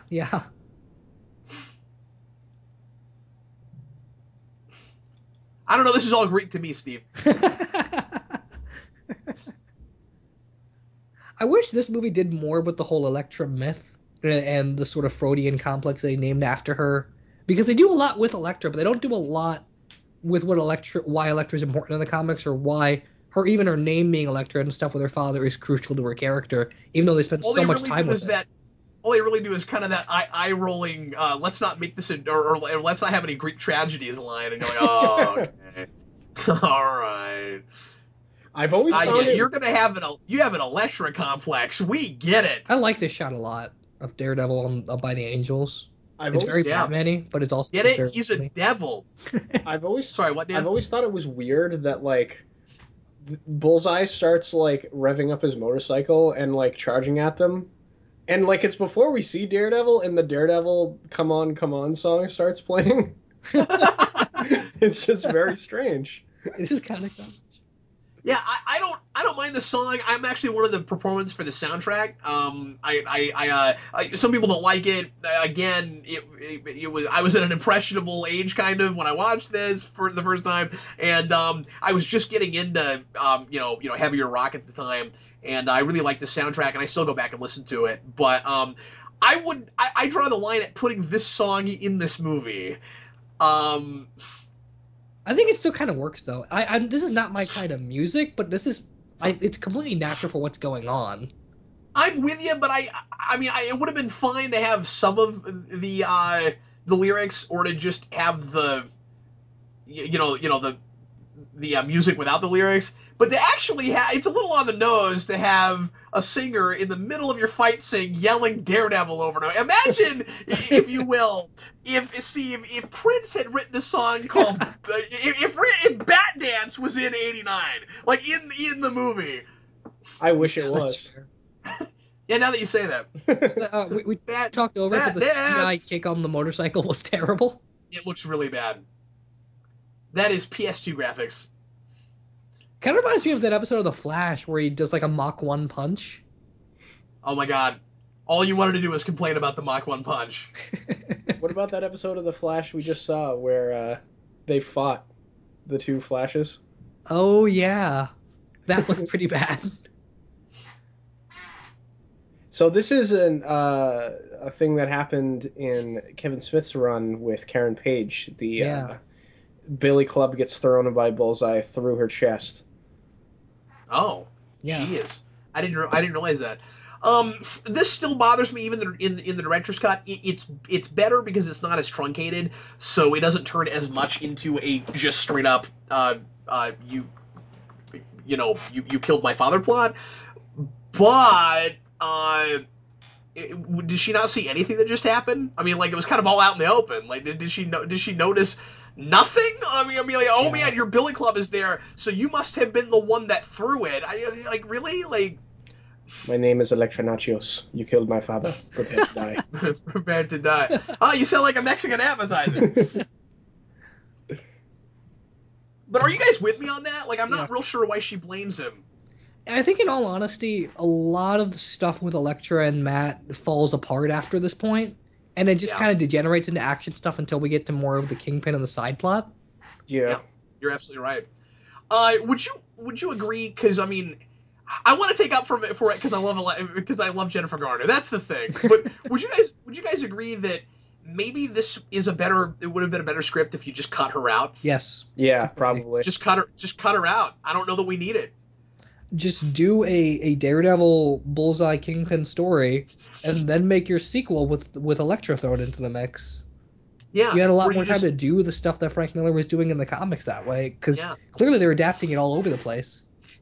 He hires Bullseye to get Daredevil because Daredevil seems like he might be getting closer to unmasking the Kingpin, and then meanwhile Matt Murdock is actually getting closer to finding the Kingpin as Matt Murdock, and Kingpin doesn't even know about that part of it. And I think you've already got a pretty decent crime intrigue thing. Yeah. You don't really need the romance part, and the romance isn't great. I still like it a lot better in this version. Once again, worst matte painting ever. So in a parallel... In the theater, I actually, in the theater, was like, is that a picture of New York? I mean, look how it's falling apart. I was like, is that supposed to be New York? Or is it a picture of New York? So in a parallel universe where Mark Steven Johnson got to release this director's cut in theaters, and we had a Daredevil franchise of like 5 or 6 movies, how do you think that would have gone? I think Ben Affleck, especially aged, would have been a really cool Daredevil going forward. Like if you did the Bendis stuff on film. Oh, that would have been great. Because the way he looks right now, like in his late 40s, he still looks like he could play Bendis or Brubaker Daredevil. I think so too. Especially the Brubaker stuff. Oh my God, you're so profound, Bullseye. I know what we do. We put the fear, wait for it, in him. When he snips that make him rose, that's afraid. hilarious. Yeah. I know, that is so cartoony. It's like, I hate the smell of roses. Oh my God, I love it. He's just straight up evil. And then we get the effing costume line. I wish that he had his costume in the final scene. Yeah, me too. Oh, I know. It's a line that doesn't pay off. And it still doesn't pay off. Yeah. Can you believe we got a longer cut and it's still not in there? Yeah, exactly. And I would argue that he's already kind of wearing a costume. Like I know it's not the Daredevil costume or the Bullseye costume, but it still doesn't look like normal people clothes. Like, it still looks like a costume to me. When he said that in the theater, I just scratched my head. I was like, what are you wearing then? Well, I mean, if it was the 90s, it'd be perfectly normal clothing. Oh, okay. If he was designed by Jim Lee. Yeah, Jim Lee or Rob Liefeld. He's got the perfect look for that. Now, this is another one of those scenes that I think goes on a little long, that you would have cut even for a good cut, some of it. This is just here to show, so that Foggy Nelson can have another silly scene, and to show that he's not much without Matt Murdock. And I don't really love that, because I don't really like the idea that Foggy Nelson can't hold his own. Well, I mean, you kind of need this for the payoff later when he figures out the stuff with Kingpin to be more triumphant. Because if he's not a screw-up beforehand, then that moment doesn't feel as important. That's true. And, like I said, I love the whole buckshot line. Yeah. This gets hilarious. It was cool that we got a reference there. Coolio was... You can't hit nothing with a handgun. You need a shotgun. See, if this had made the theater, okay, I'm gonna retract what I said earlier. This scene totally should have been in the theater, because if people liked this movie, that would have been classic. People would have been quoting that. Yeah. So it was cool earlier that Coolio referenced Turk, who's a guy in the comics that Daredevil interrogates all the time. And he's kind of a lovable idiot thug guy. I love that Turk's going to be in the Netflix show. That makes me so excited. I can't wait to see him in that. I hope he becomes Stiltman halfway through. Yes, he's kind of a dirtbag, but he's like so bad at being a criminal that he's sort of lovable. Yeah. He's a sad sack loser, just like the Rogues. He's awesome. Kind of makes you want a crossover with the Rogues, then, doesn't it? Yes. Dan loves losers. I do. The underdog is where it's at. Yeah, I wonder what Kingpin's cane turns into. I don't know. So this is one of the rare moments where I don't like the soundtrack, because this song is just way too melodramatic. This is just... Well, for this scene, I like the song a lot, but not the placement of it. Yeah, here it just feels like soap opera-y. Like, we know how we're supposed to feel at a funeral. We don't need the song. It feels CW, and I feel like, and we've been saying that a lot in this, but I mean, like, the way that the incidental music is used in this is a lot like Smallville, so much to the point where I want to say 2 seasons of Smallville after this, that song is in a Smallville episode in a really depressing scene that we already know is supposed to be depressing. Yeah, it's the same kind of thing. Also, the giant headshots. Also, really, that is not a thing. I don't like it on television. That is not a thing you should do in a theatrical film. No, you shouldn't. More rain. I do like... That was so sudden. Did you see that? Yeah, I know. It went from clear as day to downpouring in about 1 second. And this is why Mark Steven Johnson is not a visionary director. He's got ideas, but clearly not enough of them. What has Mark Steven Johnson done after Ghost Rider in this movie? I'm conventions. No, he didn't direct Elektra. Didn't he write or direct Elektra?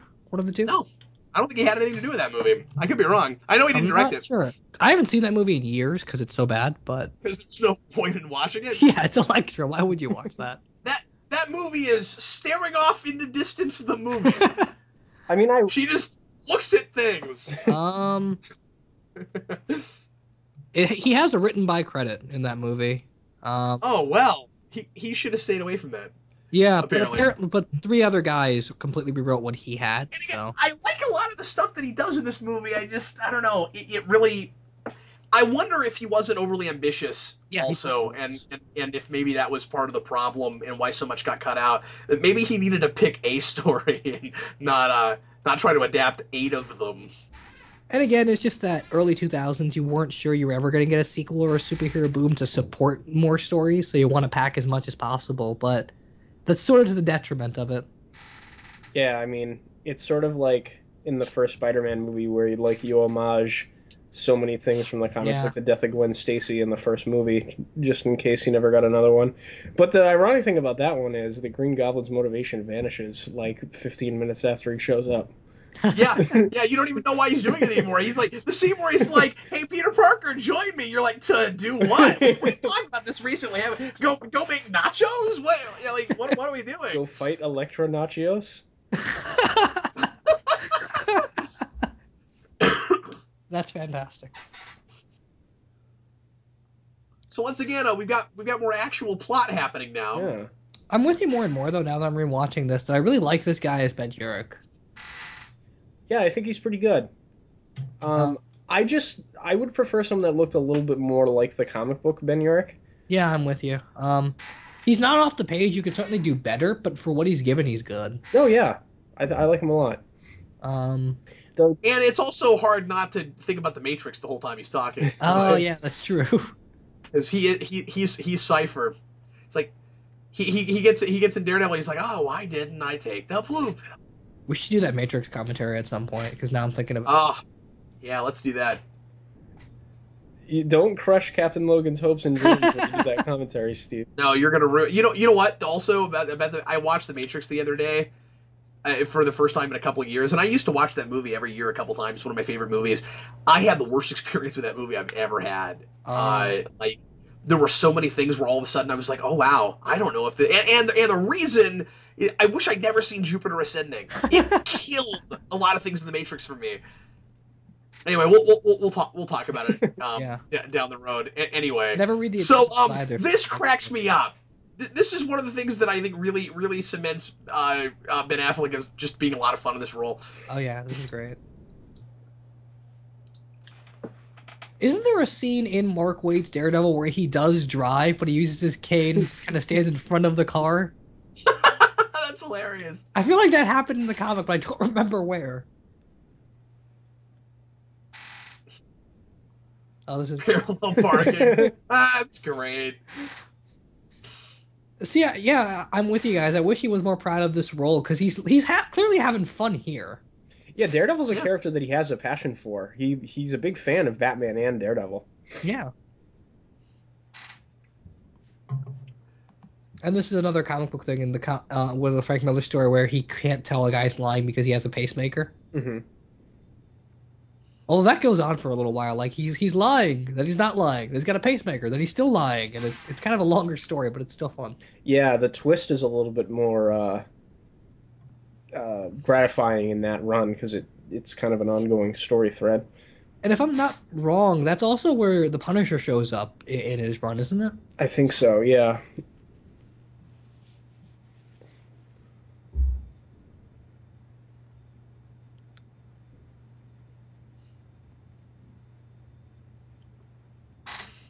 I have to say, I think if we're gonna talk about actors that have played Daredevil after the TV show, I think Charlie Cox looks a little bit more like comic book Daredevil than Ben Affleck does, at least in the face.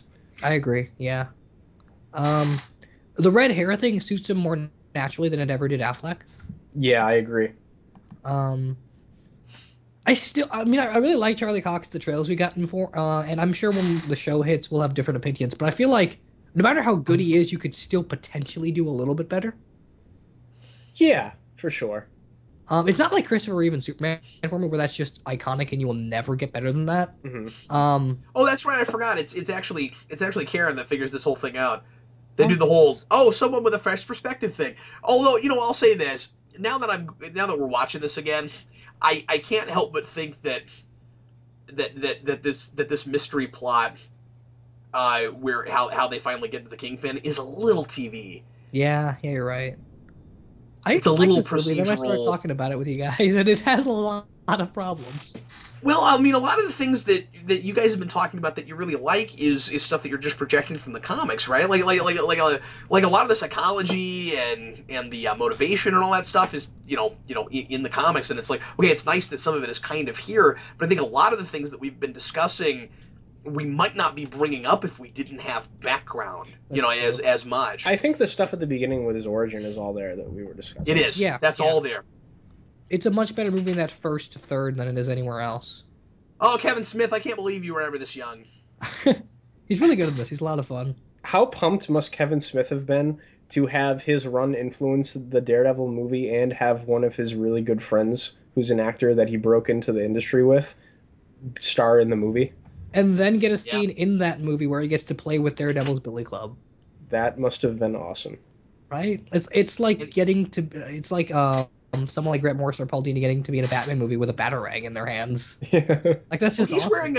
He's wearing a Codename Kids Next Door shirt. I really should have put that in my trivia book. Oh, he is. That's awesome. That show was a thing back then, and I forgot. Yeah, I forgot about that. It just doesn't feel that long ago. I mean, it hasn't been on air in so long, so it's kind of forgotten for a lot of kids now.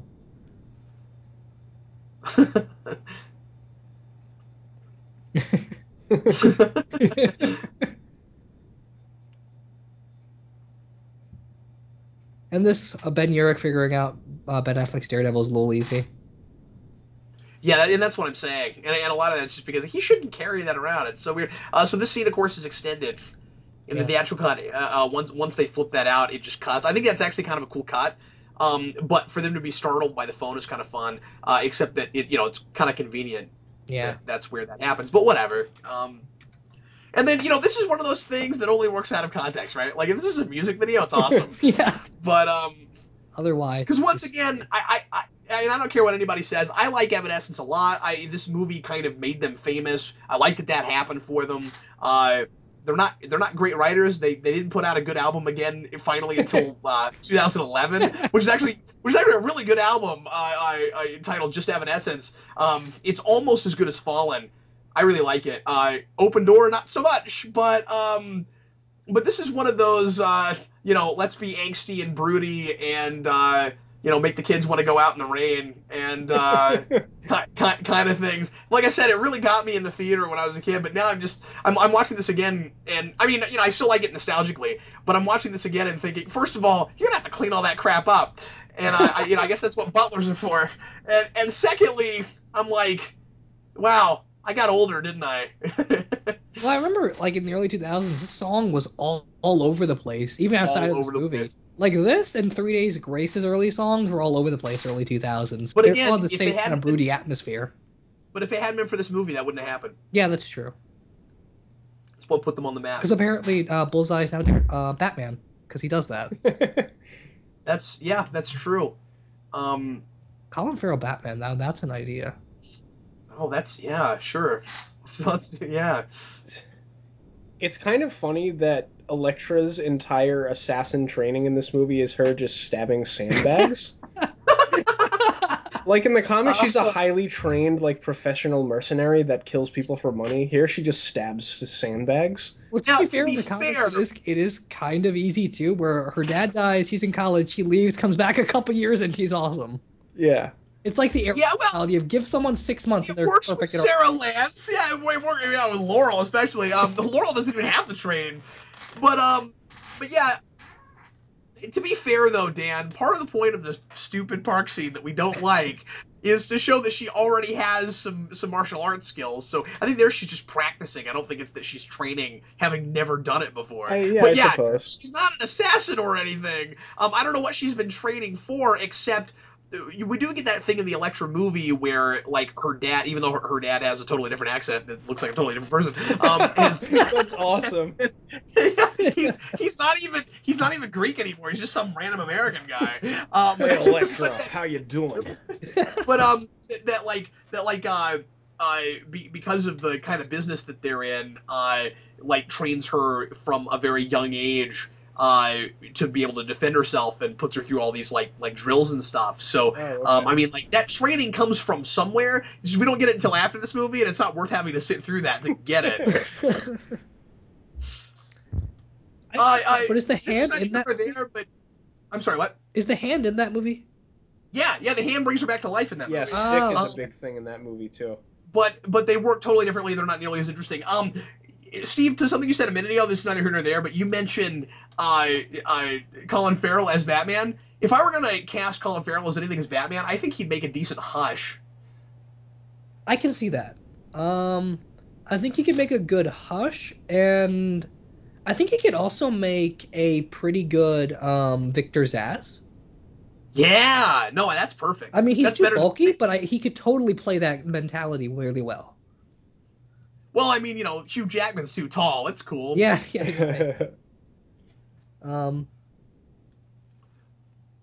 So, Elektra, here's an idea. Why don't you have a conversation with him first, just in case? She did. She said liar. Oh, okay. Because, there were two people there, and one of them was on a motorcycle throwing things. I mean, clearly you had a guy. I mean, unless she just wasn't paying any attention at all. Because again, that scene is framed so awkwardly, it's hard to tell what she was looking at. Which I think is done on purpose. It's a really obnoxious, easy misdirection. But it's like, okay, you got a guy on a motorcycle. It's going really fast toward a thing. Another guy runs up, backflips to knock him off the motorcycle. Which one of these is likely to be the good guy? Well, Matt Murdock is dressed up like the devil. This is true. Oh, okay, yeah. Man, Dan, you have all these great arguments that immediately trump anything I say.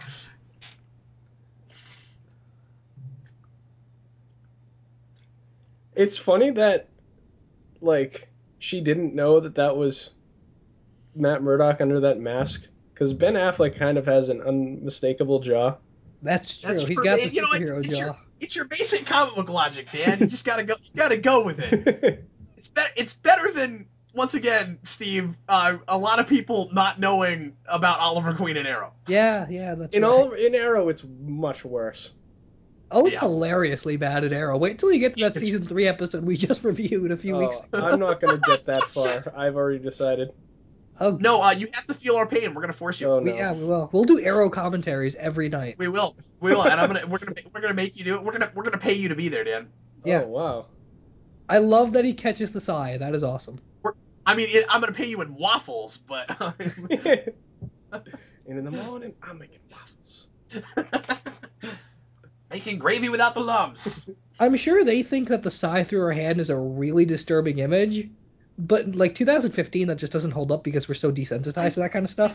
I was pretty freaked out by it when I was a kid. When I was a kid, I was too, but now I'm like, I don't know, man. It's got to go between her eyes, or I'm not going to be bothered at all. I mean, they play it up like it's a really big thing. The music just jumps when you see her hand, and it doesn't have that same effect anymore. And it sucks because I think that's one of the better things they shot. Yeah, I agree. I mean, it freaked me out as a kid, too. It's just now it doesn't have that. And I don't think this fight really has any weight either. Any emotional weight, that is. Yeah, they don't really even, know each other at all. It's just there because it's the comic book thing, but, I mean, part of the reason it works so well in the comics is because it's more of, a sexual dance thing again. And so, when he dies, there is kind of a rape metaphor there, and it's not here at all. No, definitely. Well, they're trying to play it a little bit in this version we don't get it in the theatrical version. He kisses her and it's really creepy and messed up, but there's no build up to that. It's not really about anything. No, you're absolutely right. They're just trying to go panel for panel. If you're gonna storyboard one scene, you should probably storyboard some of the. If you're gonna use a comic thing as a storyboard, you should probably use some of the other storyboards that actually have other things to do with that scene and actually build up to it. Because you could do that story, but the problem is she's kind of shoehorned into this. And I've never felt that way more than this viewing. She is shoehorned into this movie. Yeah, and I mean, like you said, Jennifer Garner's a good actor and everything, a good actress and everything, but she just isn't needed here.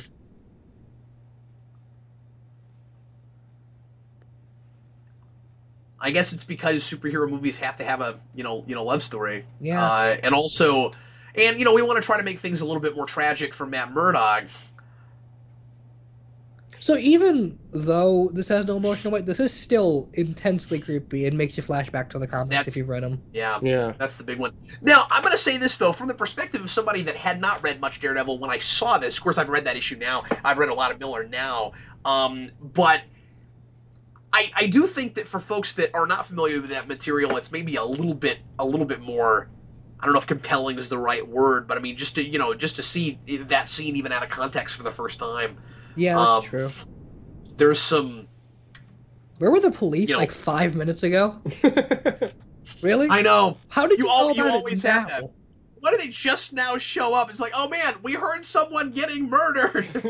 I didn't know size made gun-like sounds to where people would call the police. I also want to suggest something. I also want to suggest something else. There's a lot of people just randomly showing up when there's no reason they should. It's worse than the theatrical cut. Much worse. Words out on the Kingpin. Really? When did that happen? Okay, all right. But something else. Why has, unless I missed something and forgot, why has Kingpin hired Bullseye to kill Daredevil now over any other time? Right? Like, he hasn't really been closing in on him or anything. He's kind of just out fighting crime. Why now? Well, now he's closing in, but he's not really. He should have hired him to kill Matt Murdock or Foggy Nelson. That's it. That's what I'm saying. Yeah. Because I was coming up earlier with that kind of outline of what you would do with this movie without Elektra, but that stuff's still not there. Where it's like, well, Daredevil by himself is kind of just out fighting people. Yeah. There's no investigating in the costume. So I'm just saying that Bullseye doesn't know, or Kingpin doesn't know anything. Yeah, it is kind of strange. I mean, they're adapting the Miller comics. That's exactly what the Miller comics did, where it was Foggy Nelson and Matt Murdock that were figuring this stuff out. Daredevil was just an investigator, and Kingpin hired Bullseye to kill Matt and Foggy. Oh, well, see, that makes it, a lot more sense. I mean, you could do a thing where he's just an incompetent supervillain and he's hired like 40 other people and they've all failed, and he's got like a big thing on a bulletin board of like all the people he's crossed out and he's got like Batrock the Leaper and he's crossed off the list, and they've got like Stiltman, he's crossed off the list. He tried Shocker, yeah, that didn't work out so well. He probably hired Turk. He hired Turk as Stiltman. Yes. Padre. Oh, I love this scene so much. This is fun. It's funny, too, because he pronounces the word Padre as if it's a verb. Almost he's like, leave. He's like, that's not what that word means. Padre. Scram. Maybe that's Bullseye's daddy. That's why he called him Padre. He's an Irish dude. That's make like a tree and leave. You sound like a damn fool when you say it wrong. Ooh. That still kind of leaves a mark. I love how that bothers you more than a sigh through the hand. That tells you something about This has so much more of an impact because he just stands there like an idiot. Okay, I'm gonna complain about something else. Did that hurt you, Steve? Was that painful? A little bit, because he stands there like an idiot twirling around. I love Colin Farrell in this movie. That's so funny. He's having the best time ever. So I'm going to complain about something else. There are way too many weird camera just turning for no good reason things going on in this video. Just like it's doing that. It's not from anybody's perspective. I don't know why we're doing that. I mean, it's better than shaky cam. You can at least see what's going on. Why so often in action scenes we just take a camera and we start rotating? And there are the bats. Because this wasn't already enough like Batman. You see, 10 years ago, we were still seeding that Ben Affleck would one day become Batman. That's right. That's exactly what we were doing. Ben Affleck's like, this is my audition tape. Well, there are so many, and I think I talked about this in my rewind, there are so many ways in which this movie wants to be Batman. Yeah. We've got our third act, one of our climax, because we've got kind of two climaxes. In a church. We didn't crash an airplane to get in there, but it makes sense for a Daredevil movie to have a climax in a church, though. Like, yeah, that's no, it true. does. It does. And in this version, it was set up, and that's good. It's still not really saying anything about the religious stuff, though. Like, my big complaint with Mark Waid's Daredevil is that it's completely absent. Here it's there, it just doesn't mean anything. Right. Yeah, what's it about exactly, unless unless just vaguely some of the morality kind of comes from that. But I don't know. And I guess to be fair, even in the comics, we make sure Matt's religious, but we never say too much about that at the risk of being offensive to certain areas. So there's never really been a great Daredevil story about him as a religious guy. There's been things where he deals with issues of faith, but never to the extent where it really matters that he's a Catholic. Well, don't you think in this is just played as an ironic thing, where it's like, Yeah. oh, he's a Catholic, and isn't it ironic because he's got a devil suit on? Yeah, you're right. But see, maybe that's partly why it was there in the first place in the comics too. Yeah, Miller said he Yeah. put it in there because a guy as contradictory as Matt had to be a guy that dressed up in a devil costume and a Catholic simultaneously. Yeah. He had to be religious. Yeah. I mean, I think that's really cool, but it'd be nice if the movie did something a little bit more with it. Yeah, and in Born Again, there's a lot done with that because they go into the background with his mother and how she's a nun and why she left Jack and stuff like that. Yeah. And it's all great stuff, but they just kind of take the imagery and don't really discuss it all that much in this movie. Dan, you're touching on a lot more ways in which this movie is just like Power Rangers. It's amazing, uncanny. Bullseye, you're so smart. You finally see. This is how now you guys keep up with this, okay? This is how Bullseye's gonna put the fear in him.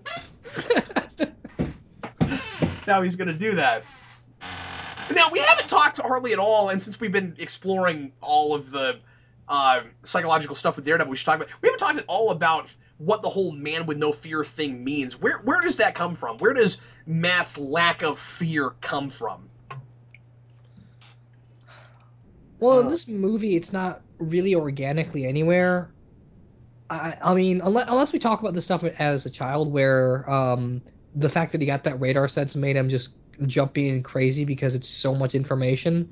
So he has to be a man without fear in the sense that everything around him that happens that is chaotic, he has to still face.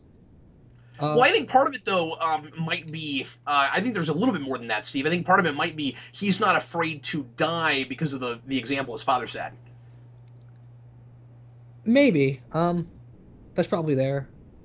I think it's all... Initially, when Stan Lee created it, it was about a man that can't see, has no inhibition, Yeah. He'll leap into danger because he can't see the danger, so he's not afraid of it.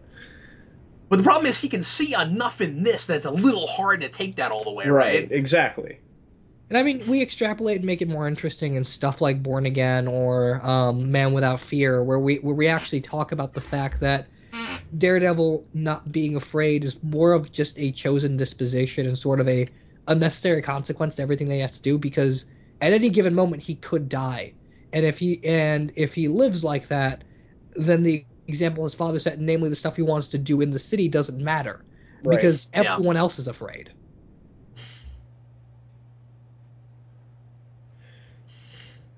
And there's no way Bullseye would survive that, but it's cool that we get him in the body cast from Frank Miller's run at the end of the movie.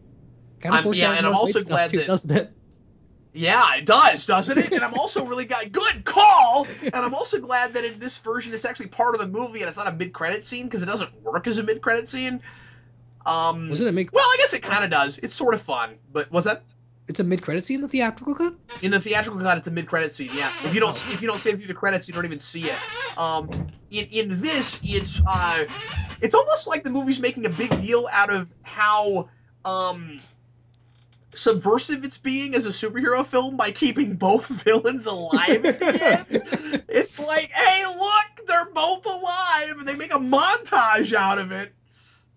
There really could be like hilarious. a study done of the mentality of superhero films in the early 2000s versus now, because there's just so much here that's there just because of the cultural prejudice against superheroes. That's some of what my focus has been in a lot of rewinds. Yeah. And I think it was there when you did like the early X-Men stuff, like talking about... So I'll write that book. I'll be happy to write that book, Steve. Don't strap him into another 2-year project. No. You might actually do it. Any jokes about projects, Captain Logan. Sorry, what was that you wanted me to do, Steve? I don't know. That's such a far-fetched idea. I'll never ever consider spending any time doing that. I wish Dan wasn't here. I really wish.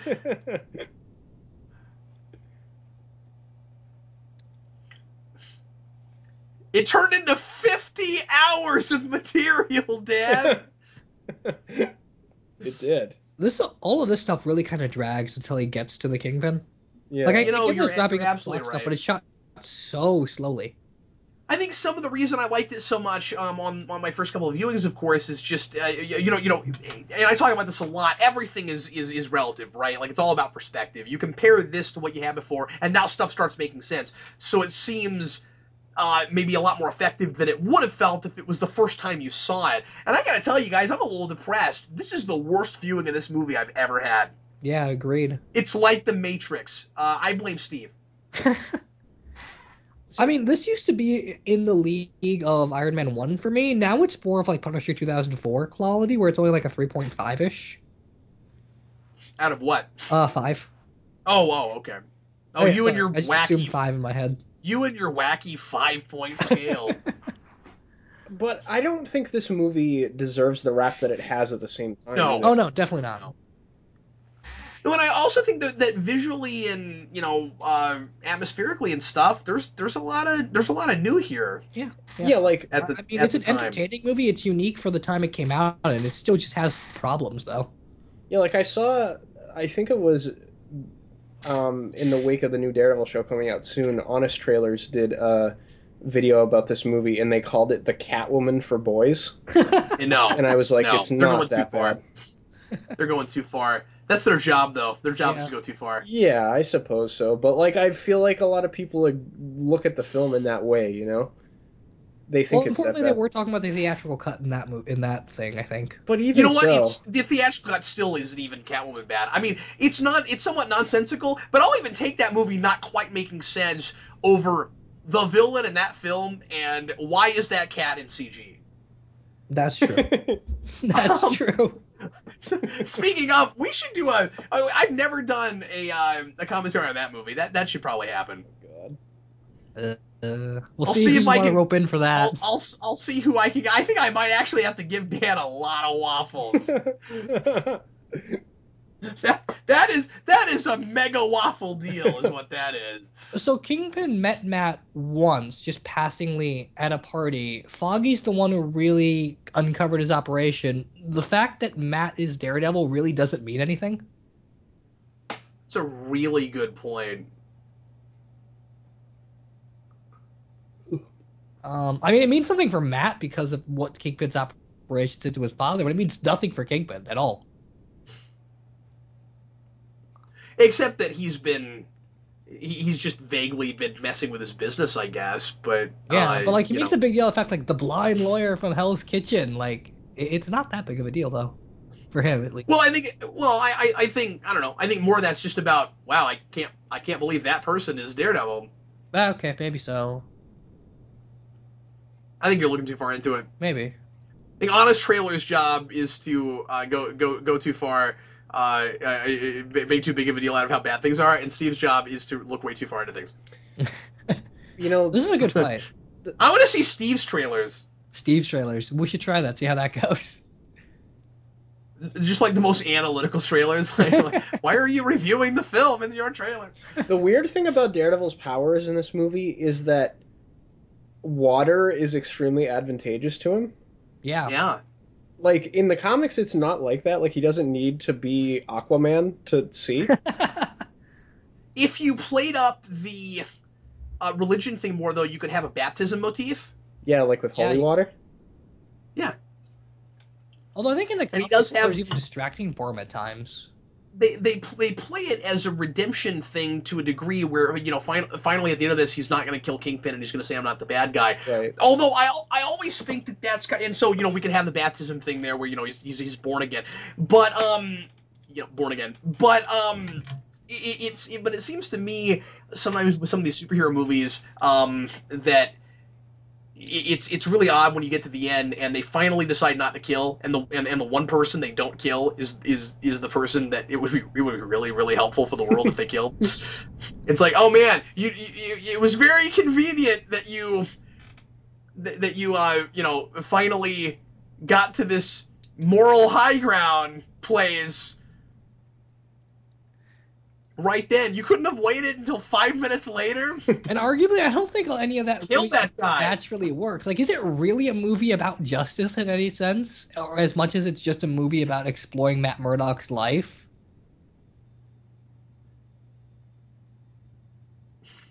And I'm not even sure that whole "I'm not the bad guy" motif or arc is really there. No, he just kind of keeps saying that, and then after a while he stops saying that. Like what was the he killed? And I think I've said this in a review.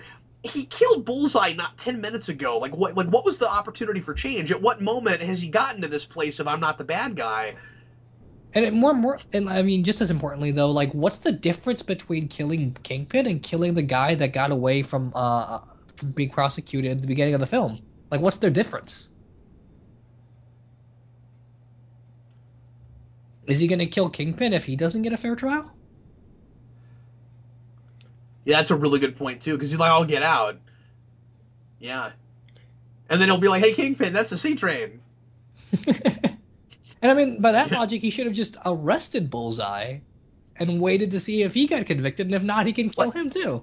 And see, that's what I'm saying, is that it seems like the place in his character arc where he decides, "I'm not going to kill." I just don't feel like this is a movie about a hero who decides that killing is wrong. No, you're right. A lot of the interesting stuff we're talking about really isn't obligatory. Yeah, that seems just really obligatory. It's like you got to have that moment so the audience can, like, that's really superficial. It's like the audience is supposed to really applaud him making the right choice there, but what was the impetus that led to it? Yeah. Oh man, you guys are killing this movie for me. Thanks, Steve. Hey, Netflix show when that comes out, and it's amazing. It won't matter. No, it will, because then like I don't want it to completely ruin this movie for me. This movie, like I got a place for it, man. Yeah, I do too. I really do like it.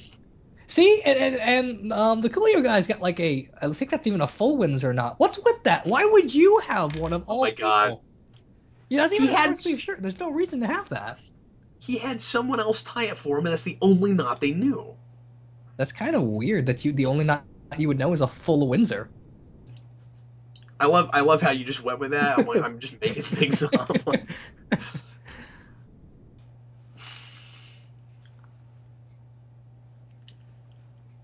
This is good dialogue, as opposed to the Electro stuff we got earlier.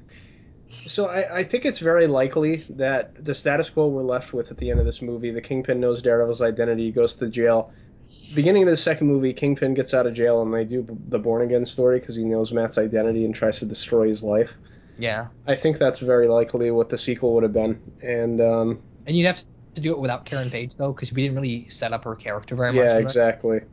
Which would have been unfortunate, because that's one of my favorite threads from that story. But yeah, it's got a beautiful ending with those two. Oh yeah, you kind of don't need any more Daredevil stories after that book's over. Oh yeah, agreed. You could have stopped publishing Daredevil for like a decade after that book, and I'd be okay with it. I kind of would have been fine with Daredevil not being published ever again after that. Like, it's such a definitively good ending for that character. Yeah. Because Dan has this really weird idea about superhero comics where, like, we can progress a character and then actually, like, end their story and maybe, I don't know, make up new people or some such nonsense. You guys, this is neither here nor there, but I don't think in a movie you should ever call a restaurant or a coffee shop or anything like that Joe's. Because I just immediately expect flashing lights to say "Eat at Joe's," and I get really distracted. Maybe that's a reference to the. Wasn't in the theatrical cut either. Sorry, what now? Maybe that's a reference to the Cup of Joe panels that Joe Quesada does at Comic-Cons. Oh yeah. I completely forgot about those. So this is another scene that's really important because in the theatrical cut, he's like, "I'm gonna tell everybody about you," and then You just cut to him deciding, no, never mind. But is it really that important though? Because this Ben Urich, if he gives him his identity, it doesn't matter. We never got time to care about the fact that Matt having a secret identity matters at all, or it affects him at all. Like he's the same person in and out of costume, and we only know that because we talk about the comics. Yeah, but Steve, he's still gonna have a difficult time being Daredevil if he's outed and everybody knows he's Daredevil. So, but then why do we need to have this subplot in this movie though? No, I agree with you. I don't know. All I'm saying is for the sake of the continuity of the thing they made, there's at least a thing that happens, if memory serves here somewhere, where he's like, I have a reason now to not... I think there's a thing. I hope there's a thing. I hope I'm right about that. There's a thing. I guess remember there being a thing, but even with this cut, you could have cut out Elektra and Ben Urich and still had the exact same movie. I still love this whole thing where it's like, look, see, we kept villains alive. We didn't kill one and keep the other one alive. I mean, we came really close.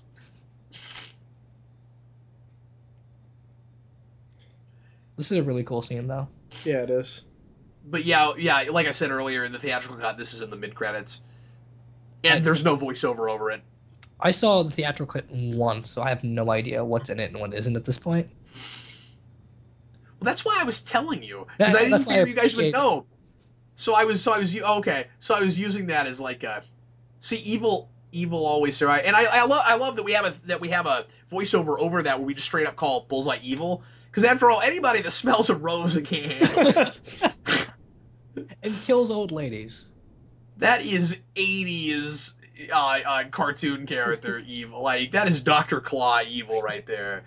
Oh my god, I just love that. That is Lord Zed evil. I think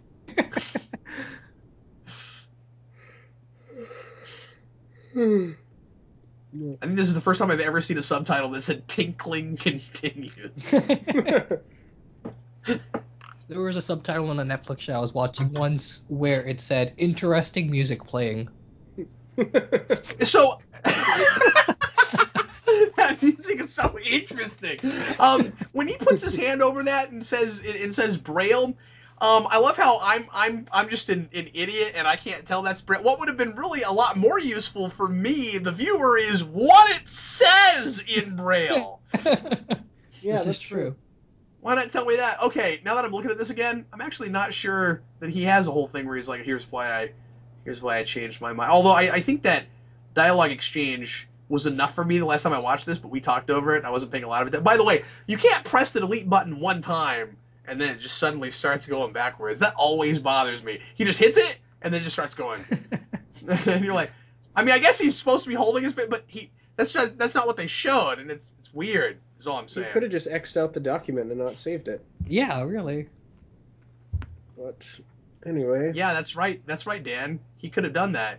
He could have unplugged his computer. He could have done a number of things. Yeah, so this Urich thing doesn't really actually make sense at the end of the day, does it? Well, or at the very least, you're right, and it doesn't really matter a lot. Ah, this is so I guess it's just I agree with what you're doing now. God. But why? What changed your mind? This is like the first time that people started making me realize that there's not a lot of point to 1989, and the third act is totally random. and I was like, that's one of the best movies ever, and no, it's not. I like this ending song a lot, and when he says Guardian Devil, I thought that was cool. Does that count? Yeah, I like it a lot. This is a song that my wife and I like a lot. My wife and I, fun fact, make up a lot of song parodies. And we were listening to this in the car one day, and it turned into "I've Come to Bring Your Mail," and we just can't listen to the song without being like, because like it's such a hard song. It's like you're making a really big deal out of "I'm gonna bring you hell," and then it's like, I just brought your mail, you know. Frank Miller is credited as Man with Pen in Head. Man with Pen in Head. Yep. That is great. I pointed that out every time I've watched this. Man with Pen in Head. Yep.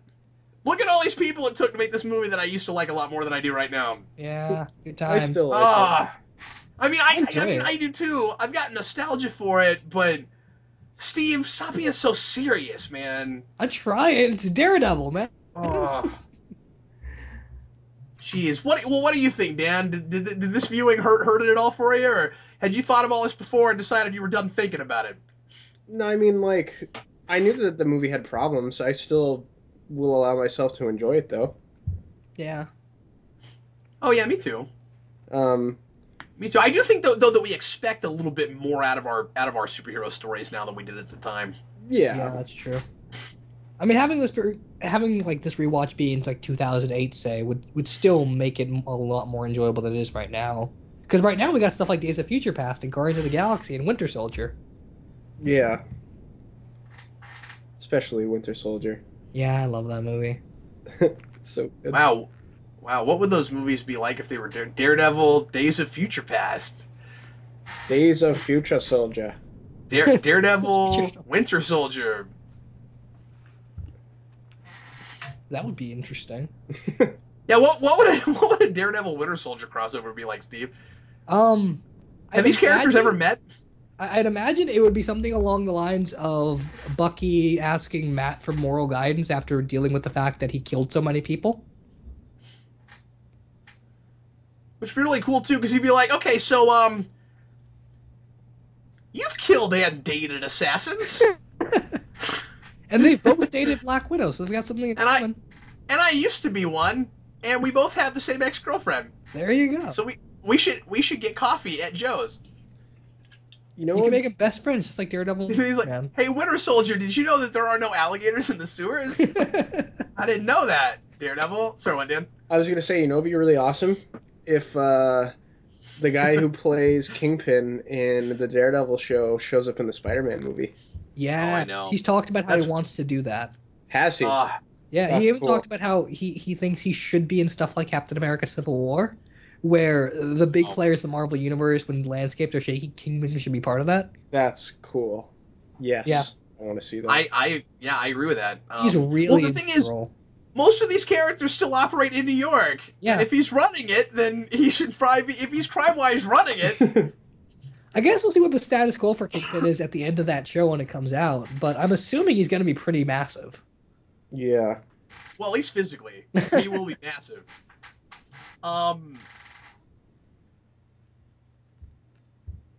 There's one line of dialogue that I want that Kingpin to have somewhere, and that is the destruction of the world is bad for business. Oh, that'd be great. Or no, what was, there is no profit in the destruction of the planet. That was the line. Do you remember that, Dan? What? I want to say it was in an episode of the '90s Spider-Man show, and I want to say it was the Spot episode, although I could be mistaken. But there's, or maybe it wasn't that one. But there's this great line where like all these villains want to blow up the world, and he's like, or somebody's trying to blow up the world, and we're in this world where villains are just evil and stupid, and blowing things up is always a great idea. And Smythe or someone is like, Kingpin, why are you helping out Spider-Man? And Kingpin's like, there is no profit in the destruction of the planet. That's awesome. No, I don't remember that. That's hilarious. I really like that Kingpin of the '90s show. He was. Oh, me too. He made that whole show. Yeah, agreed. He was the glue that held it together.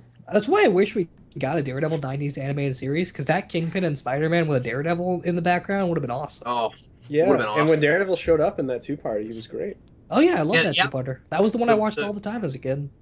The voice was good. Yeah. He could have totally held his own show. And considering we got both a Hulk and an Iron Man show in a time where those characters weren't nearly as popular as they are now, it's amazing they didn't think to make a Daredevil show. Yeah. Hulk has always been pretty popular because of the Bixby show, but Well, that's true. Yeah. That's true. Iron Man not so But much. I mean, with kids though, is all. I didn't hear a lot of kids in the '90s talking about Hulk. yeah, maybe. No. I don't know. The Iron Man show was not popular in the least bit. No, I didn't even know about it until a lot later. And then like they made a Silver Surfer show, Dan, but they didn't make that Daredevil show. Which, to be yeah. fair, the Silver Surfer show was brilliant. It's brilliant. It's wonderful. I've never watched any of that. I'll have to watch it at some point. Alex cool. and I, Super Enthusiast, did a podcast on that show, and we just were flabbergasted at how good it was. Really? Yeah, it's brilliant. I mean, we talk about like complex themes and cartoons every now and then, but that show is doing straight up Descartes mind-body problems episode to episode. Really? Wow. Yeah. There's an That's episode hilarious. where everyone just turns into blob amorphous things, and it's a commentary on stuff like the idea that the consciousness is completely known and how weird that would be. There's an episode with Beta Ray Bill talking about Spartan culture and how self-destructive that is. I and- want to see cartoon Yellow Horseman Thor. Yeah. That's awesome. That's what Dan's taking from this, Steve. He doesn't care about the philosophical mumbo-jumbo you're talking about. The Beta Ray Bill episode is probably the best in that series. It's really good. Oh, I never noticed this before. That there's an additional card telling you who was in this that weren't in the credits because they were too lazy to make new credits. That's hilarious. No elderly women on airplanes were harmed in the making of this fiction. Well, anyway, everybody, thanks always for listening to our commentary podcast. We hope you enjoyed it, and we will see you again shortly, hopefully for another one soon. Trying to get these back on the channel. I kind of miss doing them. And guys, thanks for doing this with me. I sure appreciate it. No problemo. Yeah, thanks for having us. We will see everybody again soon. I'm Captain Logan. This was Tired Dan Torrey. That's me. And Steve Baxi. Bye, everybody. See you later, folks.